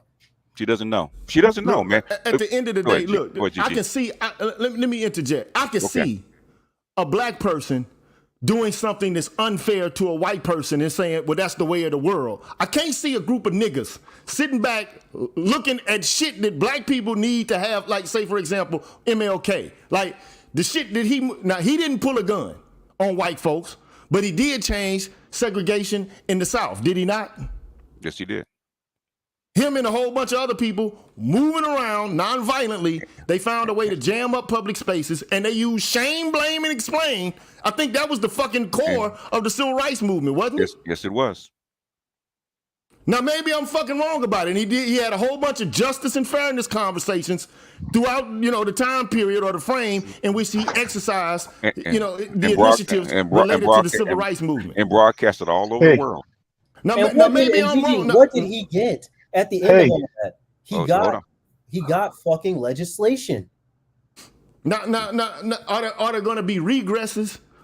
Yes, there are going to be regresses. But one thing I can say is every black person today owes a debt of gratitude to the black people who came before them, who basically allowed for or opened up the way for public spaces to be opened up to black folks. And what I mean by that is you don't have to go to the servants' interests anymore. Your nigga ass ain't got to go to the back of the bus. You can go to the Walmart with all the rest of the poor ass white folks out here. Yeah, now, you wouldn't know what to fucking do today if a white boy told you, a 13, 14-year-old white motherfucker told your 40, 50-year-old ass, hey, boy, get your ass in the back of the bus. Or they threaten to burn your building down, or hang your rape your wife, or hang the businessman, or snatch your like Emmett Till snatch your son out of the house with no repercussions. Okay? So we're not asking for moral look. Everybody knows that like there are not a moral consciousness necessarily doesn't exist amongst white people, man. We already understand that. But it doesn't mean that you should just lay down on the job of fighting and advocating for justice. In the same manner in which the American colonists, they knew the crown wasn't going to budge and act in the appropriate way. So what did they do? They took up arms. But black people are not in the position to take up arms in America. It's stupid to do so. We're less than 15% of the population, and we don't have any munitions or weapons. Okay? So, like, the situation with the colonists is staunchly different than the situation we find ourselves in today. And I ain't talking about a group of ragtag motherfuckers with M16s, and I mean, if we had them, that would be great. But I'm not AR-15s is what I meant to say, because M16 is a fully automatic fucking rifle that shred through people with AR-15s and AK-47s. Okay, so at the end of the day, all I'm trying to articulate is this, bruh. White folks, man, they got the Homestead Act. They got FHA loans. They got New Deal policies and all kind of other shit. They got land grant colleges and all of these things. As soon as you even start talking about fairness for black folks, or to try to remedy some of the injustices we've been exposed to, then we gotta pull ourselves up by our bootstraps. And like MLK said, man, in that speech that I showed just the other day, it's one thing to talk to a motherfucker with some boots on and tell him to pull himself up by his bootstraps. It's another thing to take a motherfucker without boots at all. He ain't got no shoes or nothing. He ain't got no socks. And motherfucker ain't got no feet, and you telling this motherfucker to pull himself up by his bootstraps. That's a cruel thing to do. And how you go? And what happened to him, Gigi? Just like you were saying, right? He didn't use any violence. He got the civil rights. He got legislation through. What was the next step that he was moving on to take? Economic justice. Talk more about fairness and justice, which is what you're on here talking about. Anybody who knows history knows this shit. It wasn't until he started talking about the disparities between classes after he went to specific about our focus on his own community that they knocked his ass. That's right. So what? Yeah, so, he started. But that disproves everything you're saying, man. Because you're saying, oh, we need to have this and have this. No, there are steps for this to happen. You can't compare us to other fucking groups of people who are not in the same position as we have been in. There's never been a time in history, especially in the recent centuries, that are in our position. So we have no one to go off of for how we get ourselves out of this foothold. And we don't have anything to look at besides the things that came before us when it comes to only legislation, before we even get to the point of talking about how we're going to tell other people to pull themselves up by their bootstraps and get, oh, we need to talk to the equalizer about accounting. We need to talk about me about brokerage firms. We need to talk about GG with philosophical knowledge and experience and understanding the world as it is in the society that we live in. We have first got to get through. There are steps to all this shit for nation building. That is okay. So I'm gonna make you land this. I'm gonna make you land the plane only because I got to get weigh in what BGS has to say, and I want to get in. Who else? Somebody left. Dr. Thunder. No. Who left? Well, I think Biz left. I think. Biz okay. Left. Sorry about that, but so BGS, man, go ahead, bro. Yeah, well, first of all, I want to say that America was based on the social contract, which is socialism, right? Go read your Bill of Rights, okay? Although all those are socialist ideals coming from Gigi just did the seminar for like a week on the social contract. Socialism is the social contract, right? If you like to vote, you like 8-hour work week. You like to have rights that's not impinged on by the government. You like your laws where you can't be you have to have a fair trial and stuff like that. That's part of the social contract, right? America is based on the social contract. Capitalism came way before. Capitalism was based on the slaughter of Mexican Mexican slaves, 30 million Mexican citizens to steal the freaking silver. That's capitalism. Okay, slavery is capitalism, right? But the thing is, the white folks that came over here to America, they wanted rights. They wanted rights that the crown didn't give them. That's the social contract, okay? That's where it came from. And basically, you have been a socialist country from the very beginning, from its very inception, okay? Because you didn't have a king. You didn't have a king. You didn't have didn't have a monarchy. We had the right to vote, okay? That is a social right. as part of the social contract. And for the broader context, basically, would really change it. It was by the gun, but how did Napoleon convince that citizen army, those million citizen armies, to pick up a rifle and go across Europe and conquer, right? Because he promised them the right to vote. He promised them the freaking social contract. And guess what? Every other country had to do the same thing. You would not have modern capitalism, especially industrial capitalism, if it wasn't for the social contract. That's what your unions are for. Because guess, like Gigi said, they were going to burn that thing down. Why you think Engels, whose father and he owned factories, brought Marx to England? Okay, because he was kicked out of France, he was kicked out of Germany. They brought him to England because they need to solve a freaking problem. They need a balance. Okay, there is no country in the world that does not have socialism in it. If you go look it up, this is not a capitalist country. It's a mixed economy country, right? It has 50% capitalism, 50% socialism. So and for 800 that said, when did it ever work? Guess what? Under FDR, guess what's going to happen? The citizens are actually going to tear this thing down, right? And guess who said, I'm between you and the pitchforks? That was FDR. He told the bankers that. He said, I'm going to tax the hell out of you, because if not, you're not going to have a country in 3 years. Okay? And guess what they did? They went on, after they couldn't form a coup, they went and signed that. So your best period of advancement in industry is between 1945 and 1975 was under the social contract, which is the highest taxes for the rich on the planet.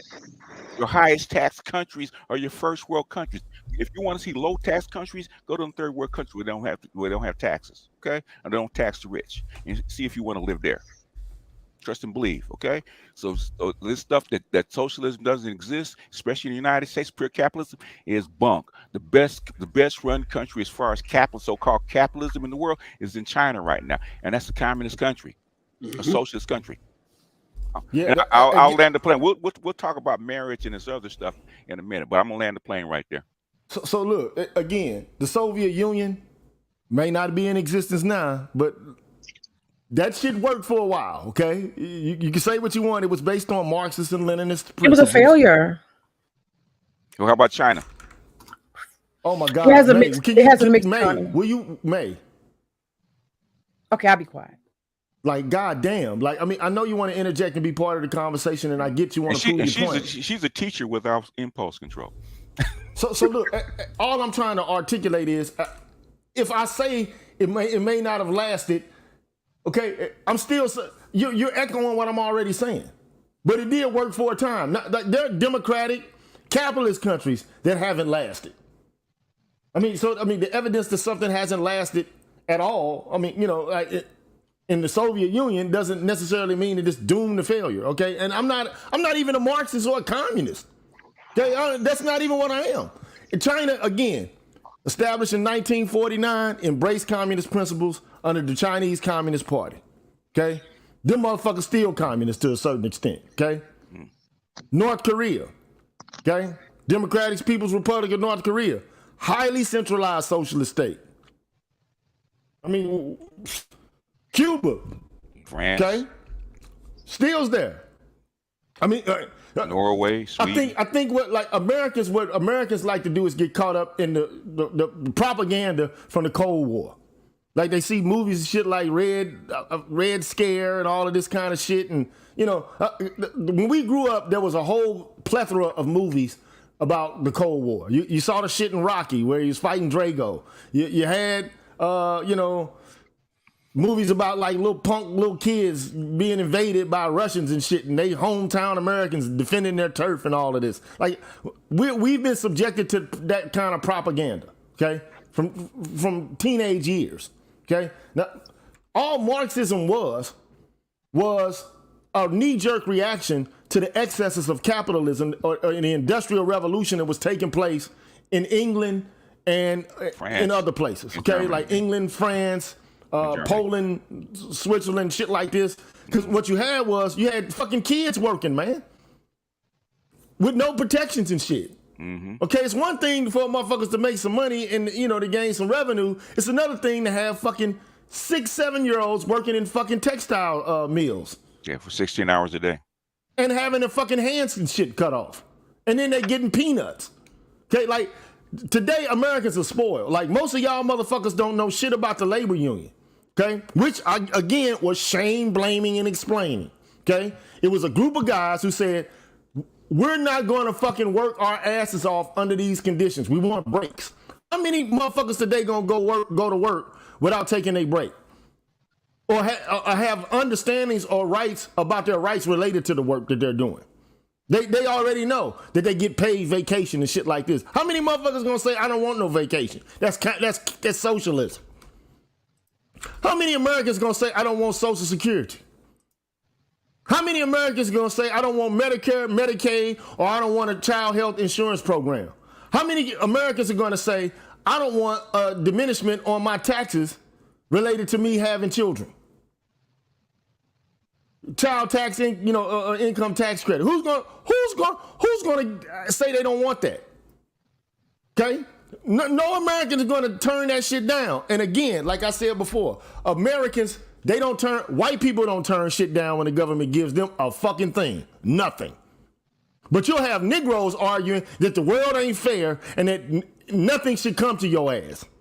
And I just don't understand what Negroes are thinking like. I understand that you got to take advantage of the system. To say that you shouldn't take advantage of the system if there are opportunities or like advantages to take advantage of is stupid. It's practical. But we're talking about something beyond scranging and scrapping in order to try to fucking make it through the grid. We're talking about having a system and we already know why the system is not equitable in America as it stands anyway. It's because poor people are disproportionately people of color. Elsewhere in the world, they would have already adjusted for this shit. They done it in all the other countries where it's predominantly white folks. It's a reason why Switzerland, Sweden, and all them fucking places, the Nordic countries, why they have a uniform healthcare system, universal. Where like other parts of the world, like they have healthcare where everybody can get it, and you ain't got to have a job attached to it. But only in America do you have this weird ass shit set up the way that you do. Okay? Now all I'm saying is we know why it's set up the way that it is, but to say that it's justifiable, like the exploitation, the marginalization, the cutting off of black people from fucking opportunities and being subjected to injustice, to you niggas is just? Because the world ain't fair, and if I came and smacked the shit out of one of you niggas or fuck your bitch or something like that, you'd be the first motherfucker to say I'm wrong. That ain't right. Well, nigga, it's all fair and law. You say ain't shit fair? Yeah, fuck fair. it, I need to start robbing bitches then. Yeah. What the fuck is the point? Ain't that shame, blame, and explain? I'm fucking your wife, nigga. I'm taking your bitch. I'm taking her money. If that bitch walking around tripping with a purse out, I'm taking her shit. Now what? Shame, blame, explain, nigga. Don't tell me about being moral or having some fortitude. What the fuck? And if I'm out here fucking multiple bitches and getting them pregnant, so what, nigga? Why? Why should you give a fuck? You shame, blaming, and explain to me why I shouldn't be out here fucking these hoes. Fuck it. What if I got AIDS and I'm fucking these hoes? You shaming me, telling me I shouldn't be giving these bitches AIDS out here? Fuck you. Who are you gonna tell me what the fuck I can do with my dick? You shame, blaming, and explain to me. So now you can't have a moral system. It's all moral subjectivism. To me, it just doesn't make any fucking sense. I can understand how you can say some things you can't talk to people about because it might not have a practical impact. But my whole thing is this: even if justice does not work, even if what you are doing is moral and it doesn't work, you still have an obligation to do it because it's the right fucking thing to do, even if it don't fucking work. It's what justice requires. So I'm gonna yield and I'm gonna let Dr. Thunder speak. I'm gonna let Dr. Thunder speak, and then I'm gonna go down the line, and then we're gonna come back around and let this be a free fall. But before I do though, I gotta give a shout out again to Mr. Heat, man. Appreciate that, bro. I done got worked up. I mean, just said.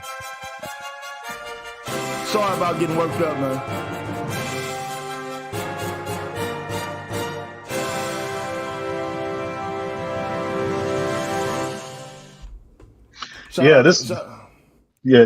This your show, man. You can be as worked up as you want.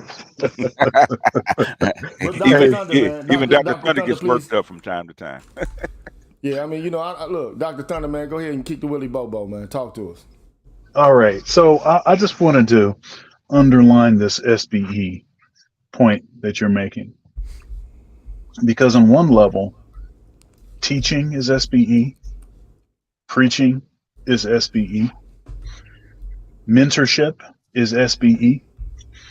Anything, somebody's got their something. Somebody has a playback on. Okay, they just went away.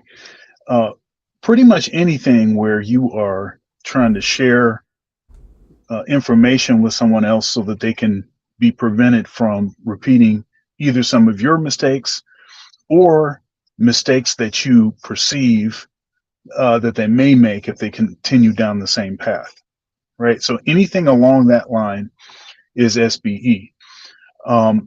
Now, I do think that there is, and that is in terms of the way that it is being applied now.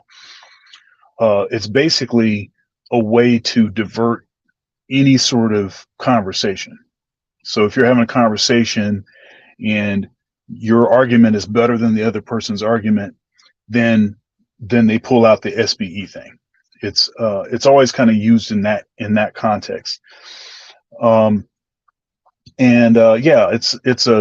it's kind of a goofy thing because, you know, I'm an intellectual, so much in most of what it is that I'm going to do is going to be, you know, conversational. You know, it's going to be in my mind. It's going to be, you know, talking it out. It's going, you know, so ideas are my tools, as it were. But apparently, that's the domain of SBE. So I have to, you know, I got to watch out for that. But there is. Well, let me interject. Let me interject. You're a black man who's like over 6 feet tall, right? Yes. And you have the physical fortitude to bench press over 300 pounds, correct? 420. So, like, if you wanted to, you could just take. You could you could be like, bruh, man, and just start going to motherfuckers' houses and taking sandwiches, right? That's right, sandwiches. I say sandwich because I know you use sandwiches and all this kind of terminology, like when you talk about your gang, sandwich gang. Like, right. I'm just saying, like, in terms of your physical prowess, you could be out here a ruffian, could you not? I could. But that's beneath you, though, correct? Because there's a moral system that you abide by and a set of laws and rules and etiquette that you live by that precludes your ability to do this, correct? That's right. So go ahead. I'm sorry. Yeah, and I've been shamed, blamed, and explained by that code of ethics and morals. But yeah, so that's kind of a frustrating thing. But the other thing I was going to say is there is a use for that terminology, and initially when it was being used, it was not so liberally spread.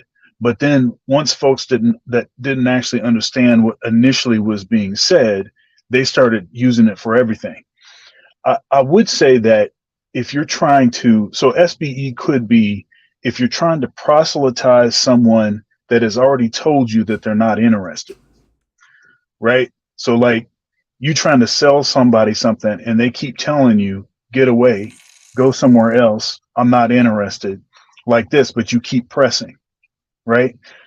That could be, that seemed to be the initial use of that term, but then it got expanded. Now it's just basically, you know, anytime you having a conversation, especially if a woman is part of the conversation or the subject, then that's what happens. So anyhow, that's what I wanted to say, man. I think this is the first time I've been able to come up on one of your panels. I don't know why, man. You've been welcomed every time to come. So. Oh yeah, no, absolutely. I definitely do. Often is the case that I'm in the middle of other stuff and I just have like one earbud in, and I'm checking you out. But I'm always in the chat. I'm always supporting what you do. I dig your content. Hey man, I dig yours as well, man. I appreciate you being here, man. You know, for real. want to get hear what Black Wizard has to say, and then others, because it's a lot of people on the panel. At some point, I'm just going to let this thing just open up, and I'm not going to be holding people with time or anything like that. But I do want to make sure that the people who are here have some opportunity to say something. So because there's so many people, I'm gonna be strict with this 2-minute thing. So you see the timer going up, Black Wizard. As soon as you start talking, I'm gonna put it up, and when it ends, I'm gonna cut you off. So Black Wizard, go ahead and start, man. Give us some information. Yeah, can you hear me? Yes. All right. So I just wanted to talk real quick about the SBE thing and just put my thoughts on it out there. I honestly, I don't really understand, I guess, the whole of it, and I think it's kind of a non sequitur. And I say that because I think what the SBE conversation is trying to say is that there is a cohort of guys who want to use shame and blame to get women to cooperate. And that is the goal of the manosphere, or there's the goal of a lot of people in the manosphere or in the red pill spaces, especially in the Black spaces, is to shame women into cooperation. And I think there's a small portion of people who do that. But to say that the goal of the manosphere is to shame women into doing something, I think is not true. Like people, like the manosphere is like a gathering of guys kind of sharing ideas. One of the main people that they put at the top as King SBE right now, other than Edward, would be like BGS. And the way I see BGS's content, and he can correct me if I'm wrong here, is he kind of puts information out there and say if your goal is to remain a community, then these are the steps that you will need to take. And if you don't want the community, then come out and say you don't, or it's going to fall apart, because there's only, like, in order for us to work together, we have to come to the proverbial table and have a discussion. That's not shaming anybody into doing anything. It's just kind of stating the facts as they exist. But right there. So I had to cut you off right there. You can stay. Don't go anywhere. But I'm gonna have to cut you off right there. Point well taken. And I'm gonna get to V Ben Israel and record his viewpoint at the current moment. I'm going to, as soon as he starts talking, I'm gonna give him 2 minutes. Well, salute to my elders, BGS and GG. I appreciate the platform. Y'all are strong in the force, so y'all must have felt me coming. So you already said what I was thinking when I first came up, which was the Homesteading Act. I mean, we act like that didn't happen, So I'm not going to even elaborate. Y'all already touched it. I just wanted to thank you. I was waiting, as usual, to thank y'all for y'all space. I'm not going to be too long. I'm going to jump off, and I'm going to hang out. I got to go, and I'm going to come back. All right, but thank you as always. Appreciate you, sir. Appreciate you coming, man. So, Big Kev, if you'd like to make a statement, man, now's the time to do it, bro. As soon as you start talking, I'm gonna start running this timer. Okay, perfect. I actually had to correct BGS on we talk about like everything that's founded on socialism and this whatnot. Actually, the Bill of Rights and whatnot, the Constitution, are based off of classical liberalism, and the classical liberalism itself is actually based off of the indigenous systems of government here in the Americas. Like if you look at the preamble called like "We the People," they literally lift that directly from Iroquois Six Nations law. The public healthcare system here in the Americas is actually, in the U.S., is actually heavily modeled after the Aztec public healthcare system. A lot of these things that a lot of these European philosophers try to parade off as this air quotes enlightenment, literally they just took a lot of the systems of government that a lot of indigenous American tribes used, is primarily the Aztec Empire and the Iroquois Confederacy, and they just basically just remixed it. I mean, even the concept of women being allowed to vote, I'm like, that was a common practice amongst a lot of indigenous American tribes. So again, this stuff isn't new. They're just taking things, to put it in slang, the niggas have already done, and then just trying to basically paint a white face over it. So I just had to correct BGS on that. And if you want to know where I get my sources from, it's a book called Encyclopedia of American Indian contributions to the world in 2001, where they actually talk about these things in that book. So I'll actually post some excerpts to show you what I'm talking about on my page. You can, but I'll rebut later. Yeah, so since he's going to rebut later, I'm going to move ahead with the brother who just came in. I think his name is JT. Yep. Yeah. I'm here. I'll be brief. First and foremost, just want to pay my respects to, the elders in here. And I appreciate everything that y'all do in this space.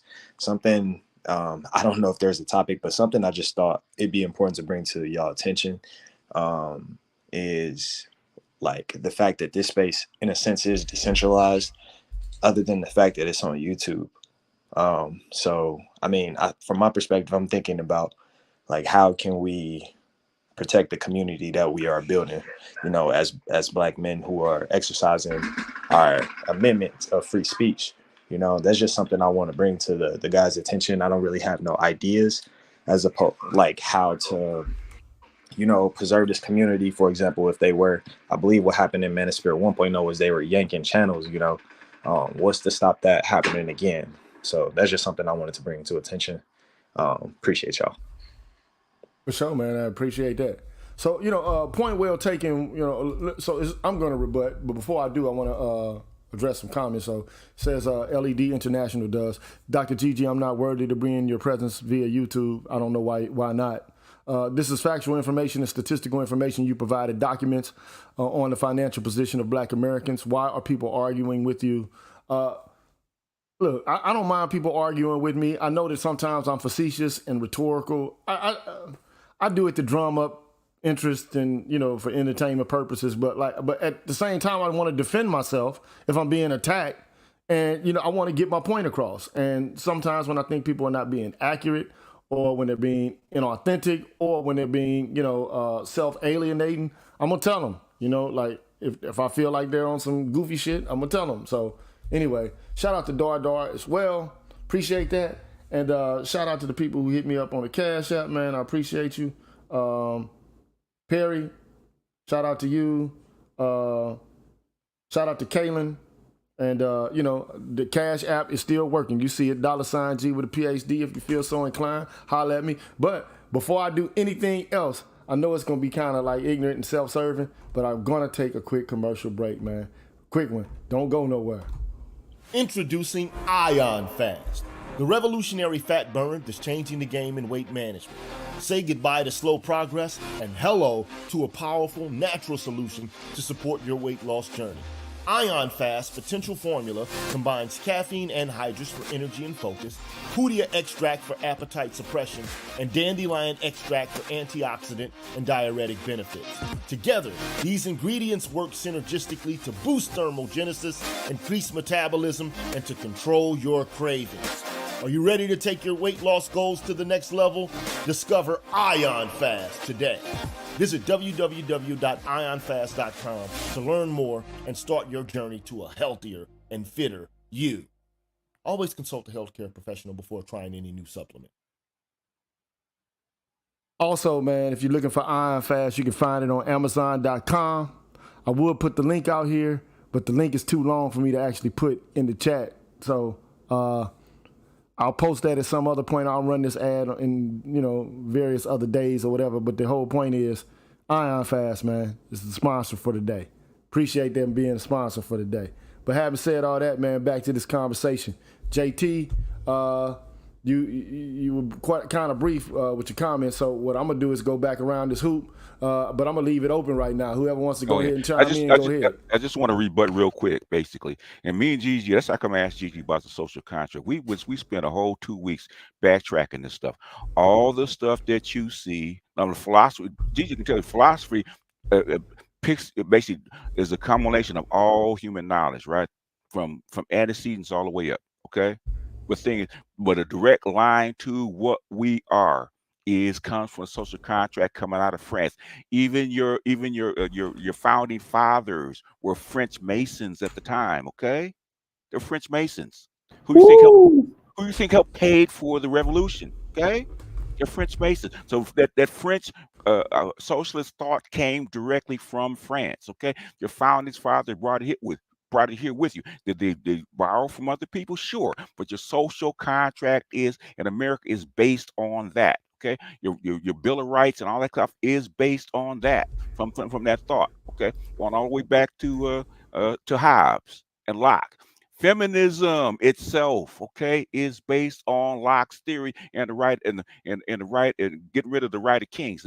Locke thought that women should have the same rights as men. Okay, that's where it comes from. That was the 1600s, well before America was anything, right? We traced all this stuff back.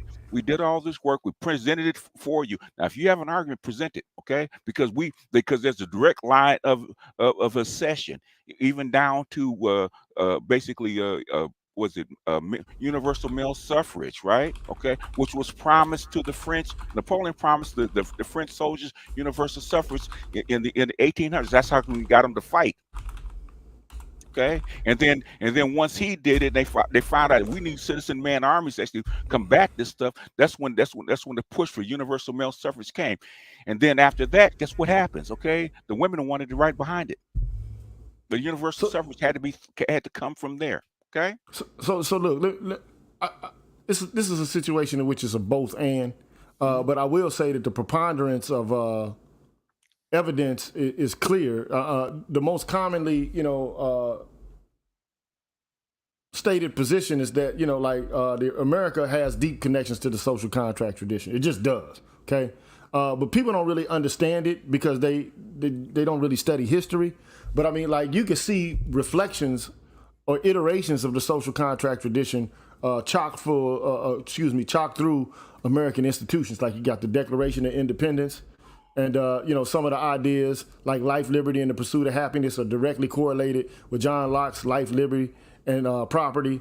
The idea about limited government, comes from the social contract tradition. The idea about natural rights is centered on the social contract tradition. The idea of popular sovereignty is part of the social contract tradition. The idea about justice and equality, and not to say that other people didn't realize that these ideas are values and norms that ought to be exercised. I mean, I'm pretty sure, but I do know that the European colonists did learn from Native American political systems. Like, they did learn from the Iroquois Confederacy. Also, it was known as the Haudenosaunee. I forget how to pronounce that shit. Haudenosaunee or some shit like that. But so that because the Iroquois Confederacy had like 6 Native American nations in the northeastern part of what is now the U.S. and Canada. And so some people say that, Americans kind of borrowed their idea of a confederacy from the Native Americans, which I don't doubt.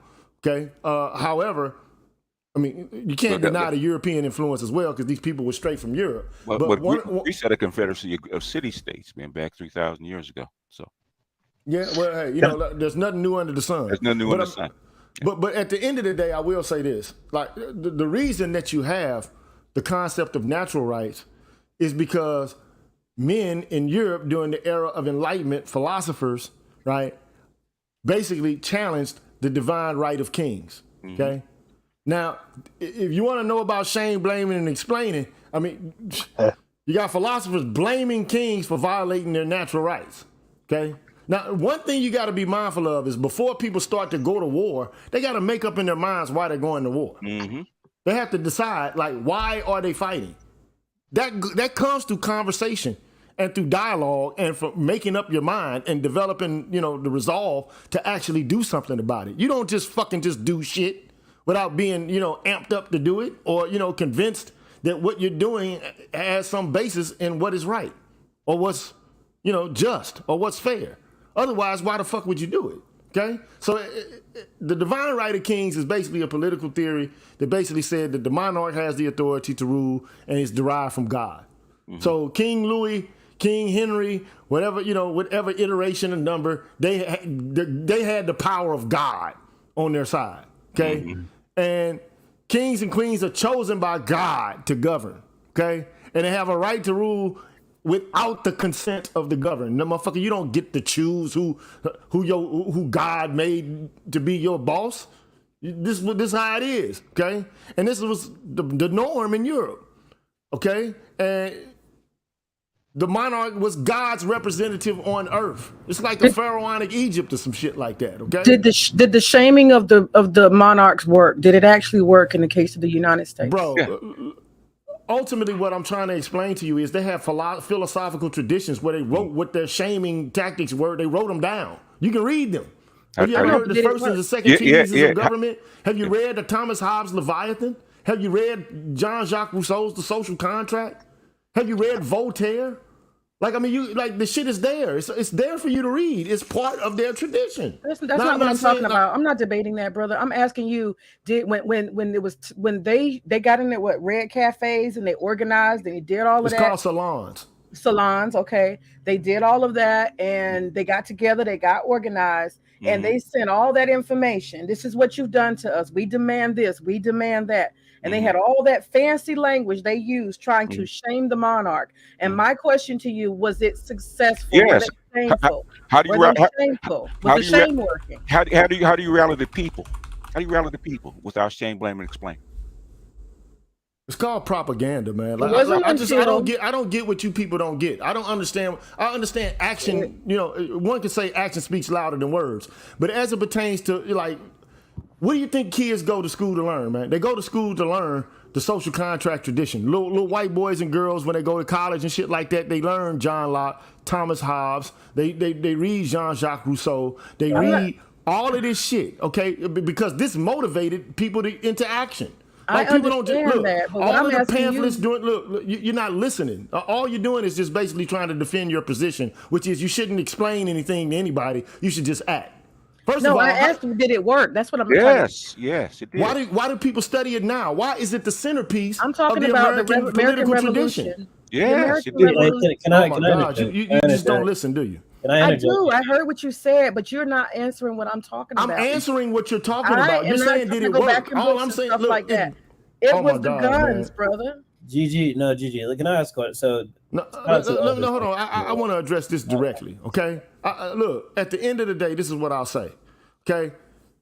Revolution takes place with violence, but more than anything else, the revolution takes place because of ideas.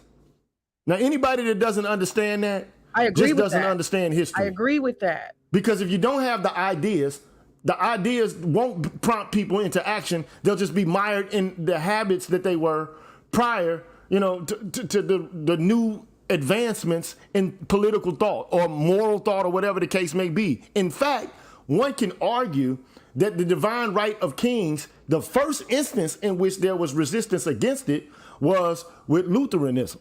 Okay, and Martin Luther King, and not talking about MLK, but like the real Martin Luther, okay, the one he's named after, protesting the Catholic Church and saying that there are certain elements of corruption that were embedded within it.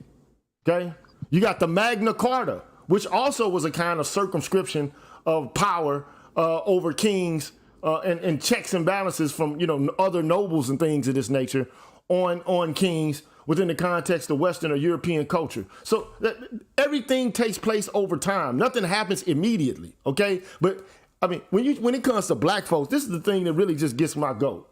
It pertains to like the demand for action in the context of where we are in this geographical location, in this space, and in this time.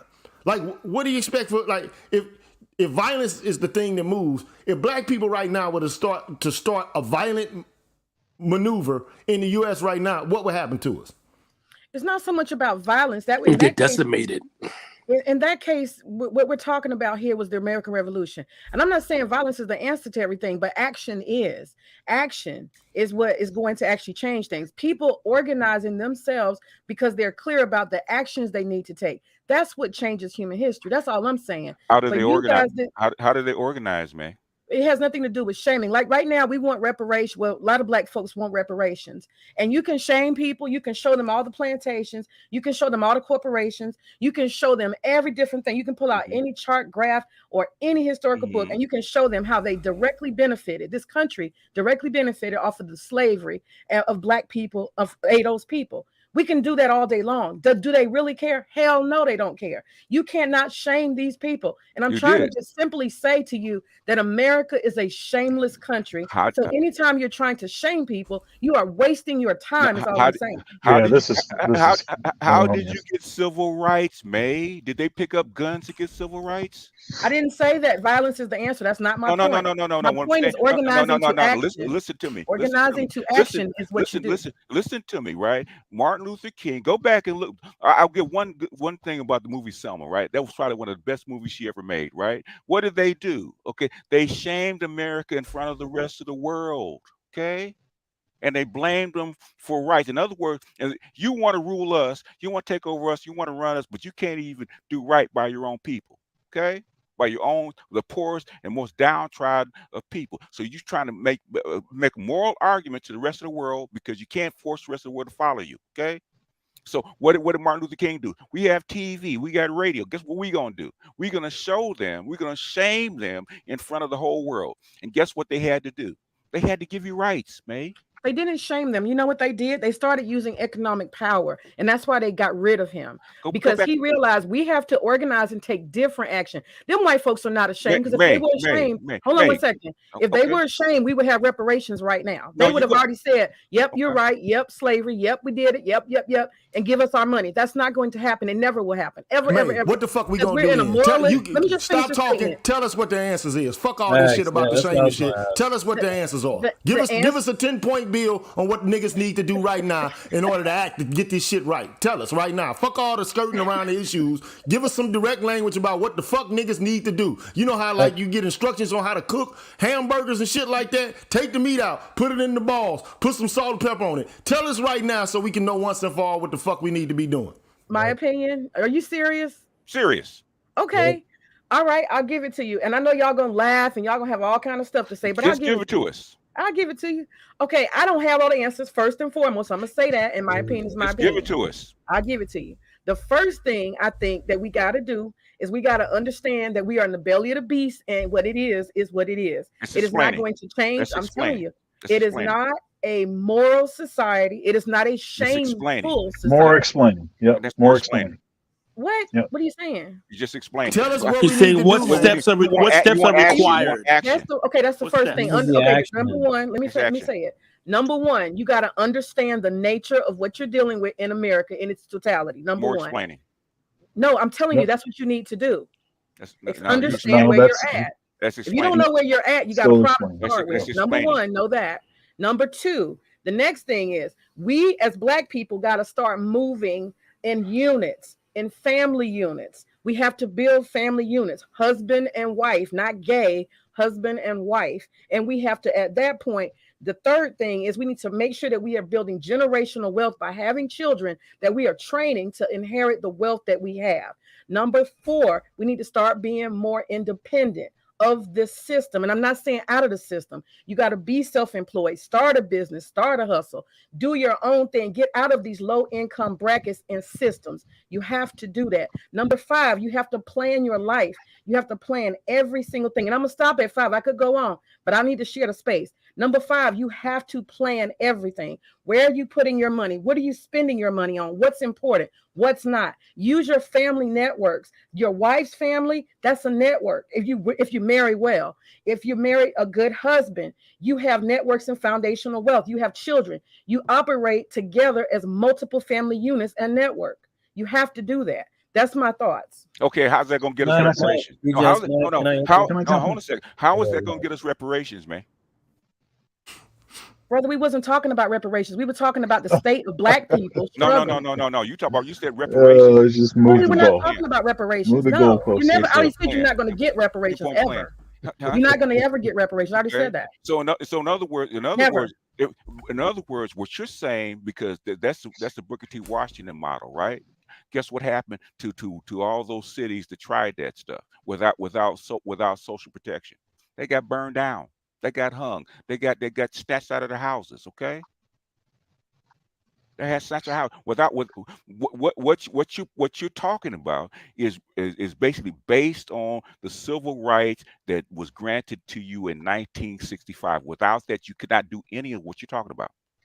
What I just told you is Now, what white people and Asian people and Jewish people are doing every single day, building Hey, family can I units and can I jump reinvesting in? their Oh wealth. my did God. Everybody else is doing this. you Let me did stop you anybody. did Please, you come hear on. Yeah, Seriously. did you hear what I said, man? Of course I heard you. I'm responding back to No, that. no. So hold on. So hold on. Acknowledge what I said, right? Could you do that without civil rights? Brother, right now, Could everybody, you white, do that black, without civil rights? everybody's doing what they're doing right now, and you can Could do it you too. do That's what I'm trying to tell could you. you do You it guys without try to civil make stuff rights? No, complicated. And see, that's what no. y'all do. Y'all loop around into historical Stop and trying to philosophical try to comments. mommy us for a second. I'm not Okay. mommying you. that's I'm the just same telling you. thing you say on every Who is panel that? all the time.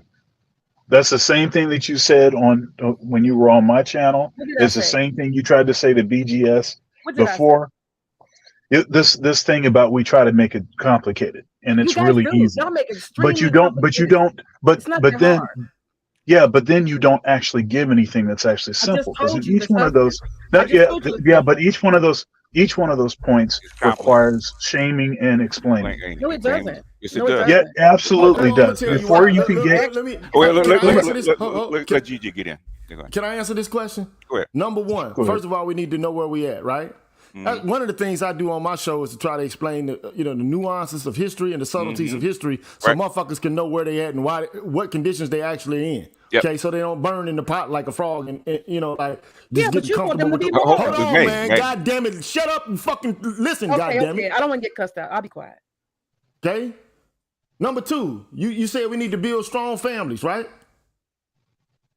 Yeah, and in order to build a strong family, you got to have a cooperator, right? A woman that's cooperative, correct? But you say you can just find one. They got to be you need to find a good one until the motherfucker break bad on you, and then it's all bad, and then she's a bitch. Okay, because you think men ain't out here trying to find the one, and then they end up going through divorce or like separation and parental alienation, and then the woman end up using the system. It's fucked up for white dudes out here.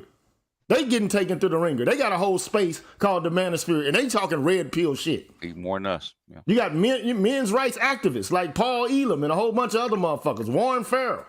Okay, they've been talking about the injustices associated with the system.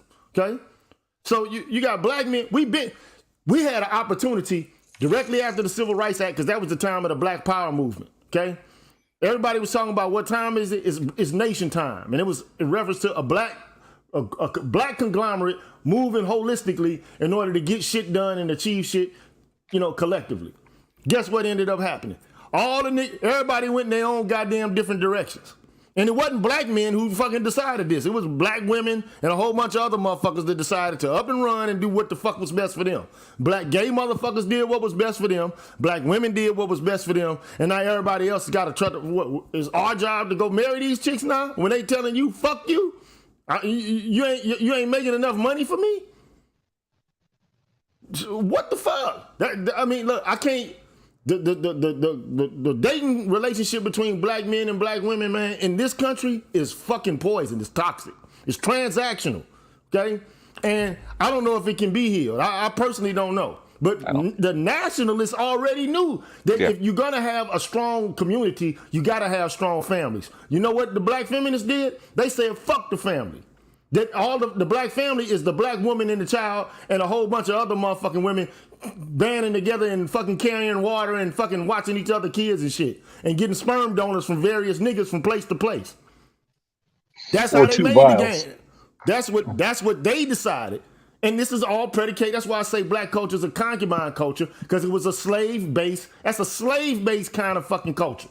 Okay, didn't exist in Africa. Didn't exist nowhere else on the planet until here and now. Okay, where men are pushed to the periphery of family life altogether. Okay, and the government basically is the substitute for parental involvement from men. It's fucking absolute. We already know it's fucked up. We complain about it all the time. I can't make a chick decide to ride or die with me. She got to decide that for her goddamn self. Okay, so that's out of. I'm not saying it's totally outside of the context of black men control, but it definitely. I can't make a motherfucking woman be dedicated. And a lot of these chicks today, they have no dedication to anybody but their own goddamn selves and their own egos. Sorry. So that's that part of the plan. I don't see it coming to fruition. In terms of the businesses, we need to, learn how to motherfucking make money and get out the white man system. Man, starting a business is the way to get out of this shit. You know how many niggas got businesses and shit? Start, LLCs every year? A whole bunch of them motherfuckers. And they sole proprietorships that don't fucking make no money, don't go no goddamn work. Okay? Bingo. It's unfortunate, but it is what it is. Not a new game, I guess, is to start a fucking social media channel and shit, make some money that way. I don't fucking know. As long as it lasts, yeah. But I mean, come on, man. You're talking about people who are subjected to systemic racism, unequal access to resources, discrimination and bias. There's a wealth gap. We ain't starting off like with Trump type of investment or Elon Musk and his shit. Niggas can't even read. Yeah.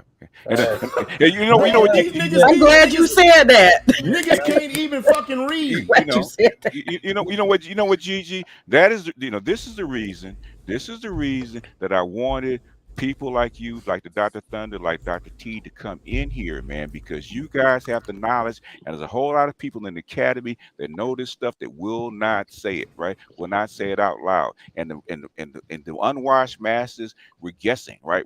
Everybody's telling them that we're crazy, we think that we're wrong. But the thing is, when somebody that has their CV, shout out to Dr. Thunder, shout out to Gigi, shout out to Dr. T, with their CV telling you this is what's going on the other side of the wall, and you're not crazy, okay? But this is what's happening.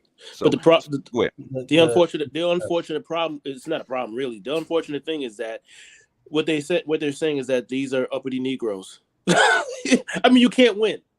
Yeah, no, mate, I don't want to. It's really sad to see like how. But hold on, I just don't want May to think that I'm going off on her. I got frustrated a little bit because you do interject a lot sometimes. You know what I'm saying? I mean, and not to say that you shouldn't feel like you have the opportunity to speak, but you're in a black male space. You know what I'm saying? Like, I mean, so every now and then, you got to withdraw a little bit and understand. Like, if I was in an all woman space, I wouldn't be trying to be the biggest voice in the fucking room.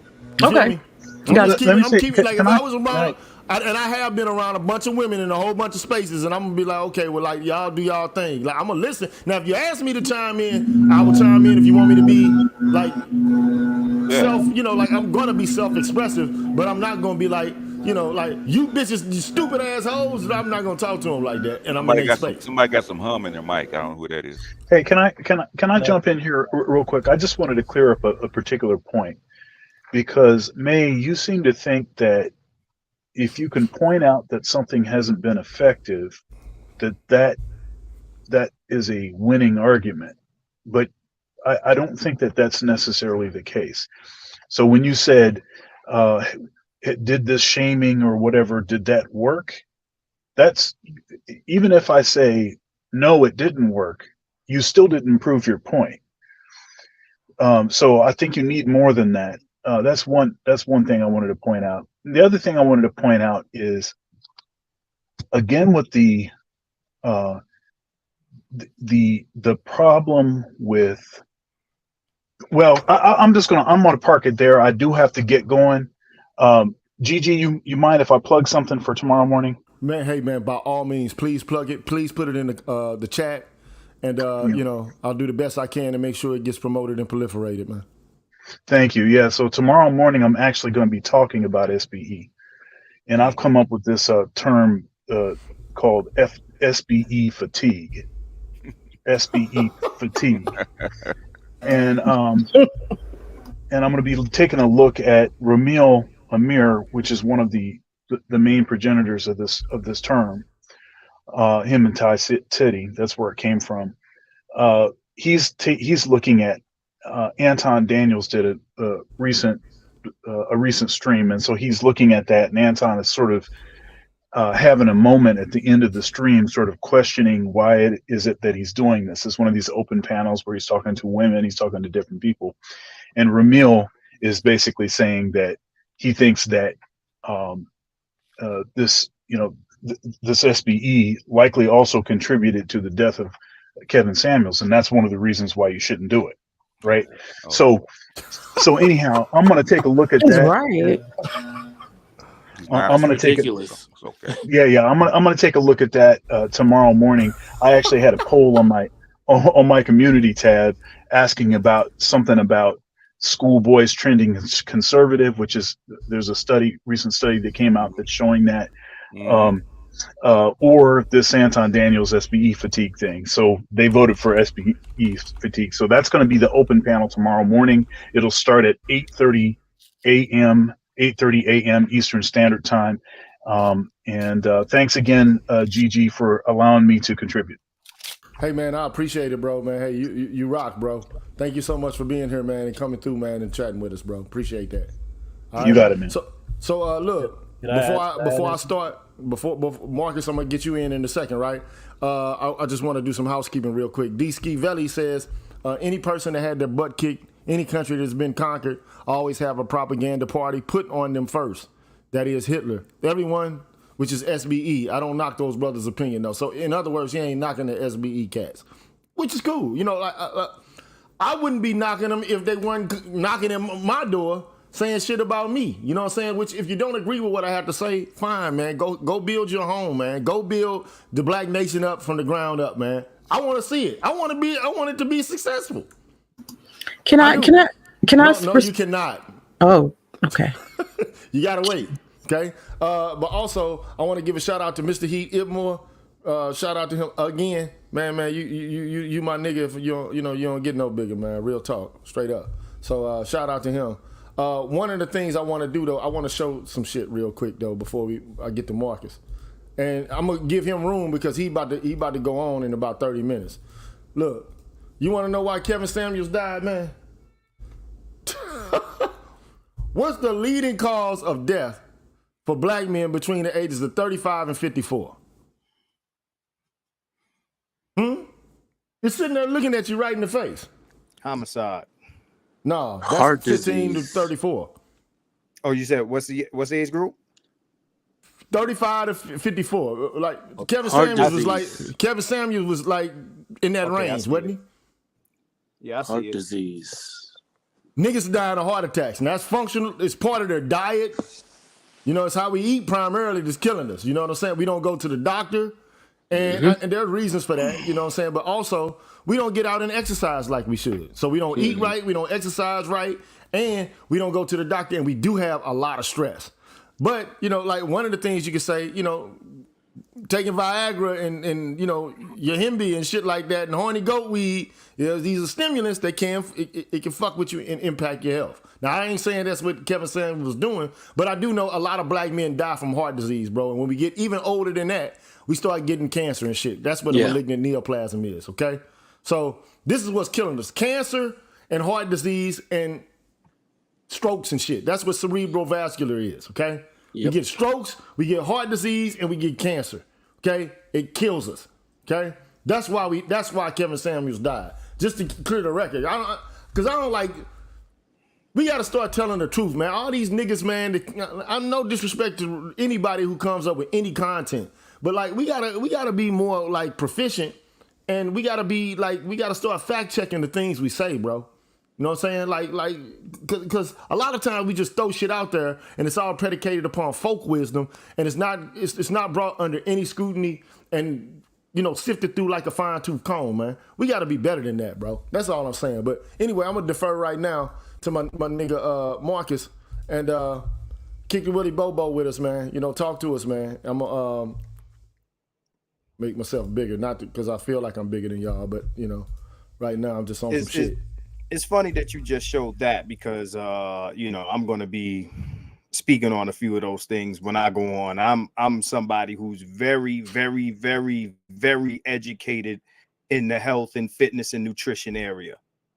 Extremely informed in that area. And everything that you're saying is correct. You know what I mean? You know, I got a stream coming up called Broady Positivity in about a half. But to May, because I've conversed with May before on Dr. Thunder's channel. I just want to ask a question, right? You know, because I just hit the link, you know, not too long ago, and but I know the typical discussion that takes place here. Let me ask you something. I'm addressing you directly. Do you have these conversations that you're having with us? Do you have them with black women with the same energy in the same manner? You can unmute your mic. Sure. To answer the question, no. And that's because you mean just generally like having these type of conversations? They don't really exist. No, because I don't, like BGS said before, a lot of that type of knowledge and stuff like that, a lot of women are not having those conversations. What you having? What conversations? Again, I just walked Conversations in the about a room. lot So of different things, like what you guys are doing, like, you know, philosophical things, intellectual things. It's not happening, at least on YouTube, that I have seen. No. But they are discussing the relationship between black men and black women, are they not? Actually, that's the least of my interest. I actually am interested in the other stuff that like BGS teaches, That's the question some of he the asked stuff that Green Gorilla teaches, huh? That's not the question he asked you, though. No, it definitely isn't. I'm You asking need for sorry. you to be the St. John the Baptist then. You need to go start proselytizing. No, ask the So, question May, again, May, Marcus. May, we're here, and what you know what we discuss. We often discuss the relationship between black men and black women. And you come in, and you know, maybe not tonight, but in the past, and in a conversation that I've been in with you, you give your opinions that might challenge ours. What I want, you know, or you might say what men need to do, and if men did this and yada yada yada. What I want to know, and everybody here knows that when I ask a question, if I don't get the direct answer, I will pound that motherfucker again and again and again until I get my answer. I I'm already asking know. you. Yeah, you know. So I'm asking you directly, do you have this sort of conversation that you're having with men in the manosphere, whether it be tonight or any other time? Not about philosophy, not about none of that other stuff you just mentioned. I'm talking about the relationship between black men and women. Do you have these sorts of conversations with black women and discuss with them what they need to do to better the situation and maybe their role in why we are where we are? I It's a have. yes. It's a yes or no. The answer is yes. Okay, so talk to me. I'm interested. What do Well, you I say to mean, them? What do you say to yeah, them? I don't. First of all, I don't tell when I've been here with you all. I don't tell black men particularly what they should do. I talk about what black people should do in general. I don't think I'm in a position to tell black men what they should do. I talk in Now general you about black have, people. but even if you do that, do you tell the women what black people need to do? Do you have those conversations with Absolutely, them? Okay, absolutely. so And those so what do you? conversations do not go well. And okay, they don't go well. So again, before I ask you exactly what you say, because you haven't said it yet, right? But again, you're saying what you don't do that I know that you do because I've been a party to it and I've been a witness to it. So when you talk to these women, what do you say to them in regards to their role or what they should or should not do to better the relationship between black men and women? Because I'm not accepting your initial answer that you don't do it. So I'm gonna breeze right past that and ask you, do you speak to women in the manner that I just said that you speak with us? Do you?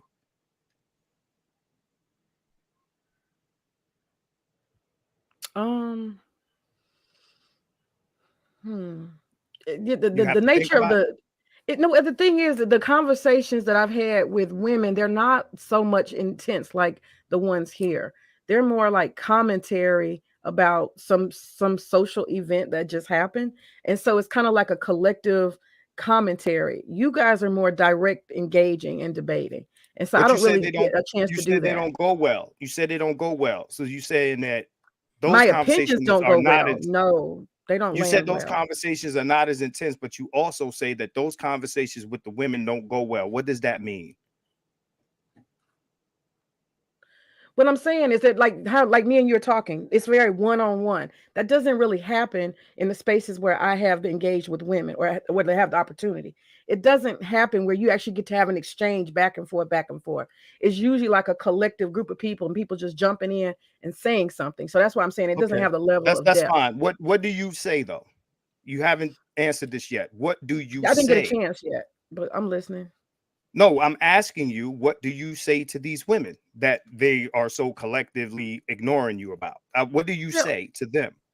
I get called a mammy a lot because one of the things I say is that the people that they are involved with in their The local people? jurisdiction, huh? What? People who we talk right now, we're talking about the relationship between black men and women, and I'm asking you, what do you say to these women?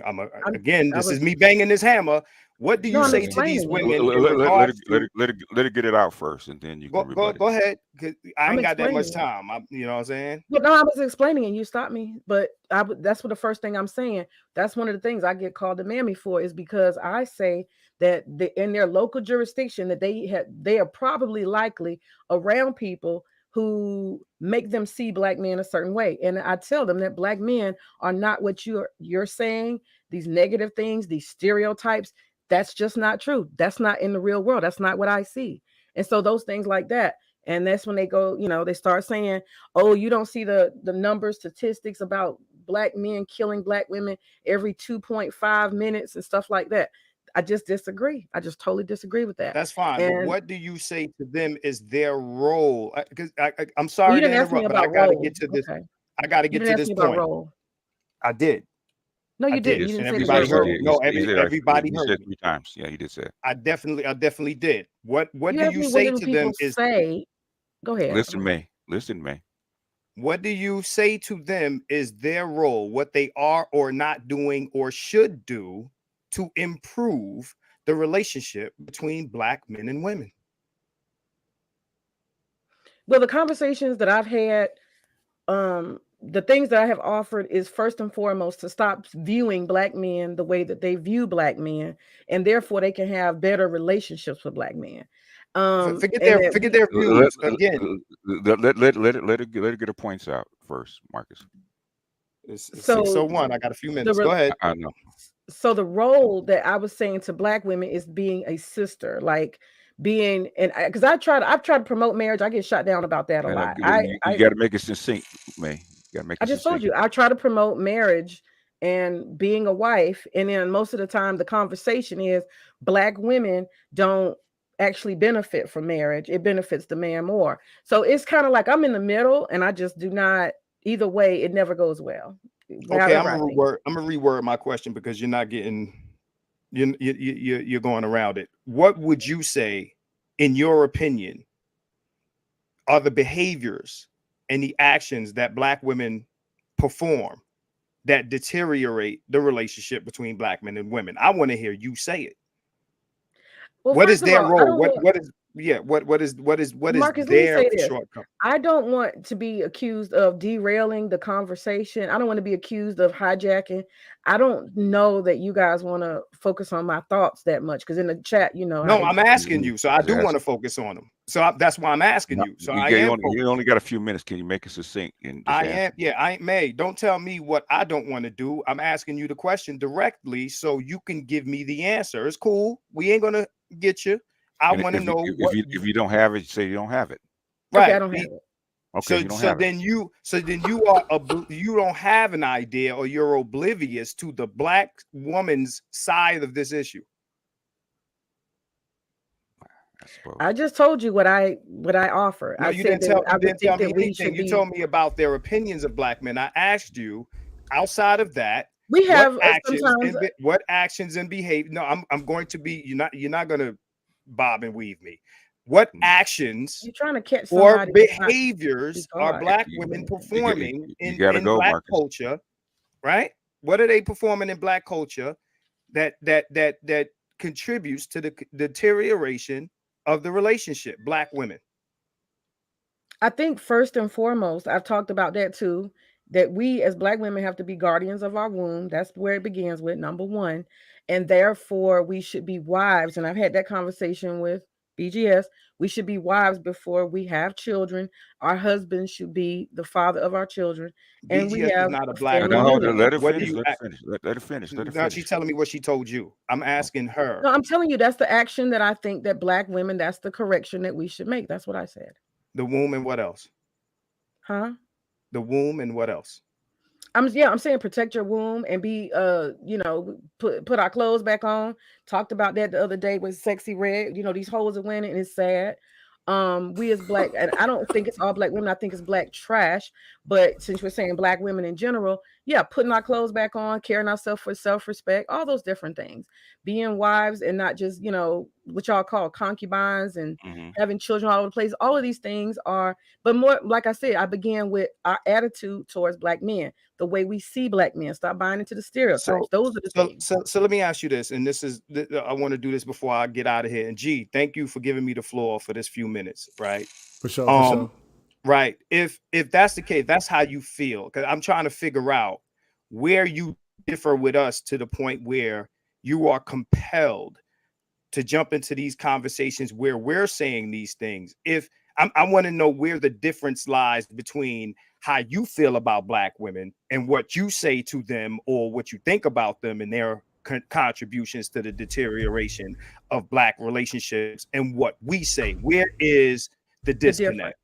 I don't think there actually is a disconnect. What I think is going on is let me say there's two things. One is the method that you guys have, I think, is fruitless. That's number one. Let her finish. And number two, the difference between what you all think and what I think is there's a lot of y'all.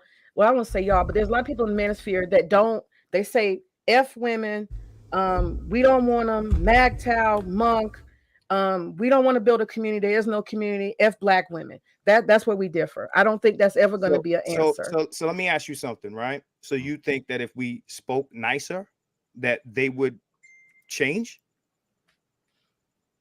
Well, that's why I said you're because you said you speak to. How do you speak to these women? You don't speak to them the way we do. See, that's a mistake. Y'all speaking to them. I don't think that's necessary. But the first. Let me tell you where I began. Let me just say this. So because I know you got to go in a minute, and I want to wind it down. And I know these are good questions. At the end of the day, bro. Look. This shit is broken, bro. Like all this shit. To me, this sound like come back to the table type shit. To me, is what it really actually sound like to me. Of course, bro. You know where I stand with that. But this is the thing, right? Because I started this with, and I just want to bring this full circle. I started this with, what conversations does she have with these women? Blah, blah. It would sound to me that whatever conversation that she's having with them, she doesn't want to tell us or the details of those things. I already told you.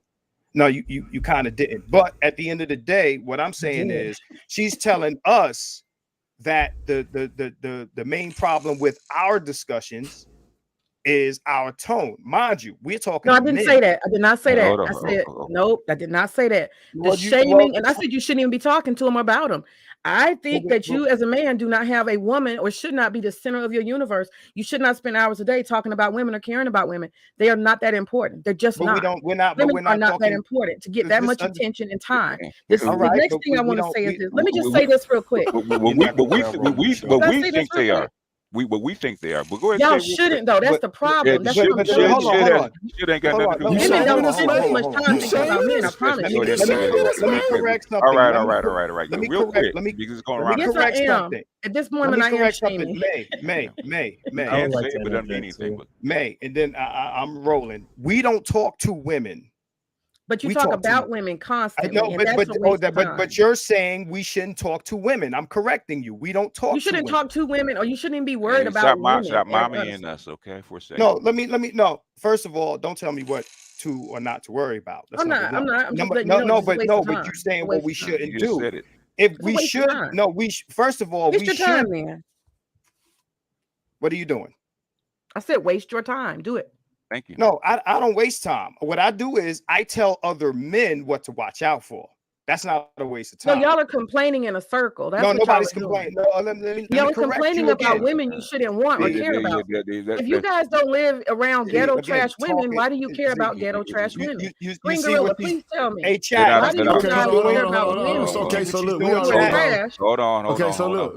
Not gonna break down. Look, let me tell you something, right? So basically, Marcus, man, you gotta go, dog.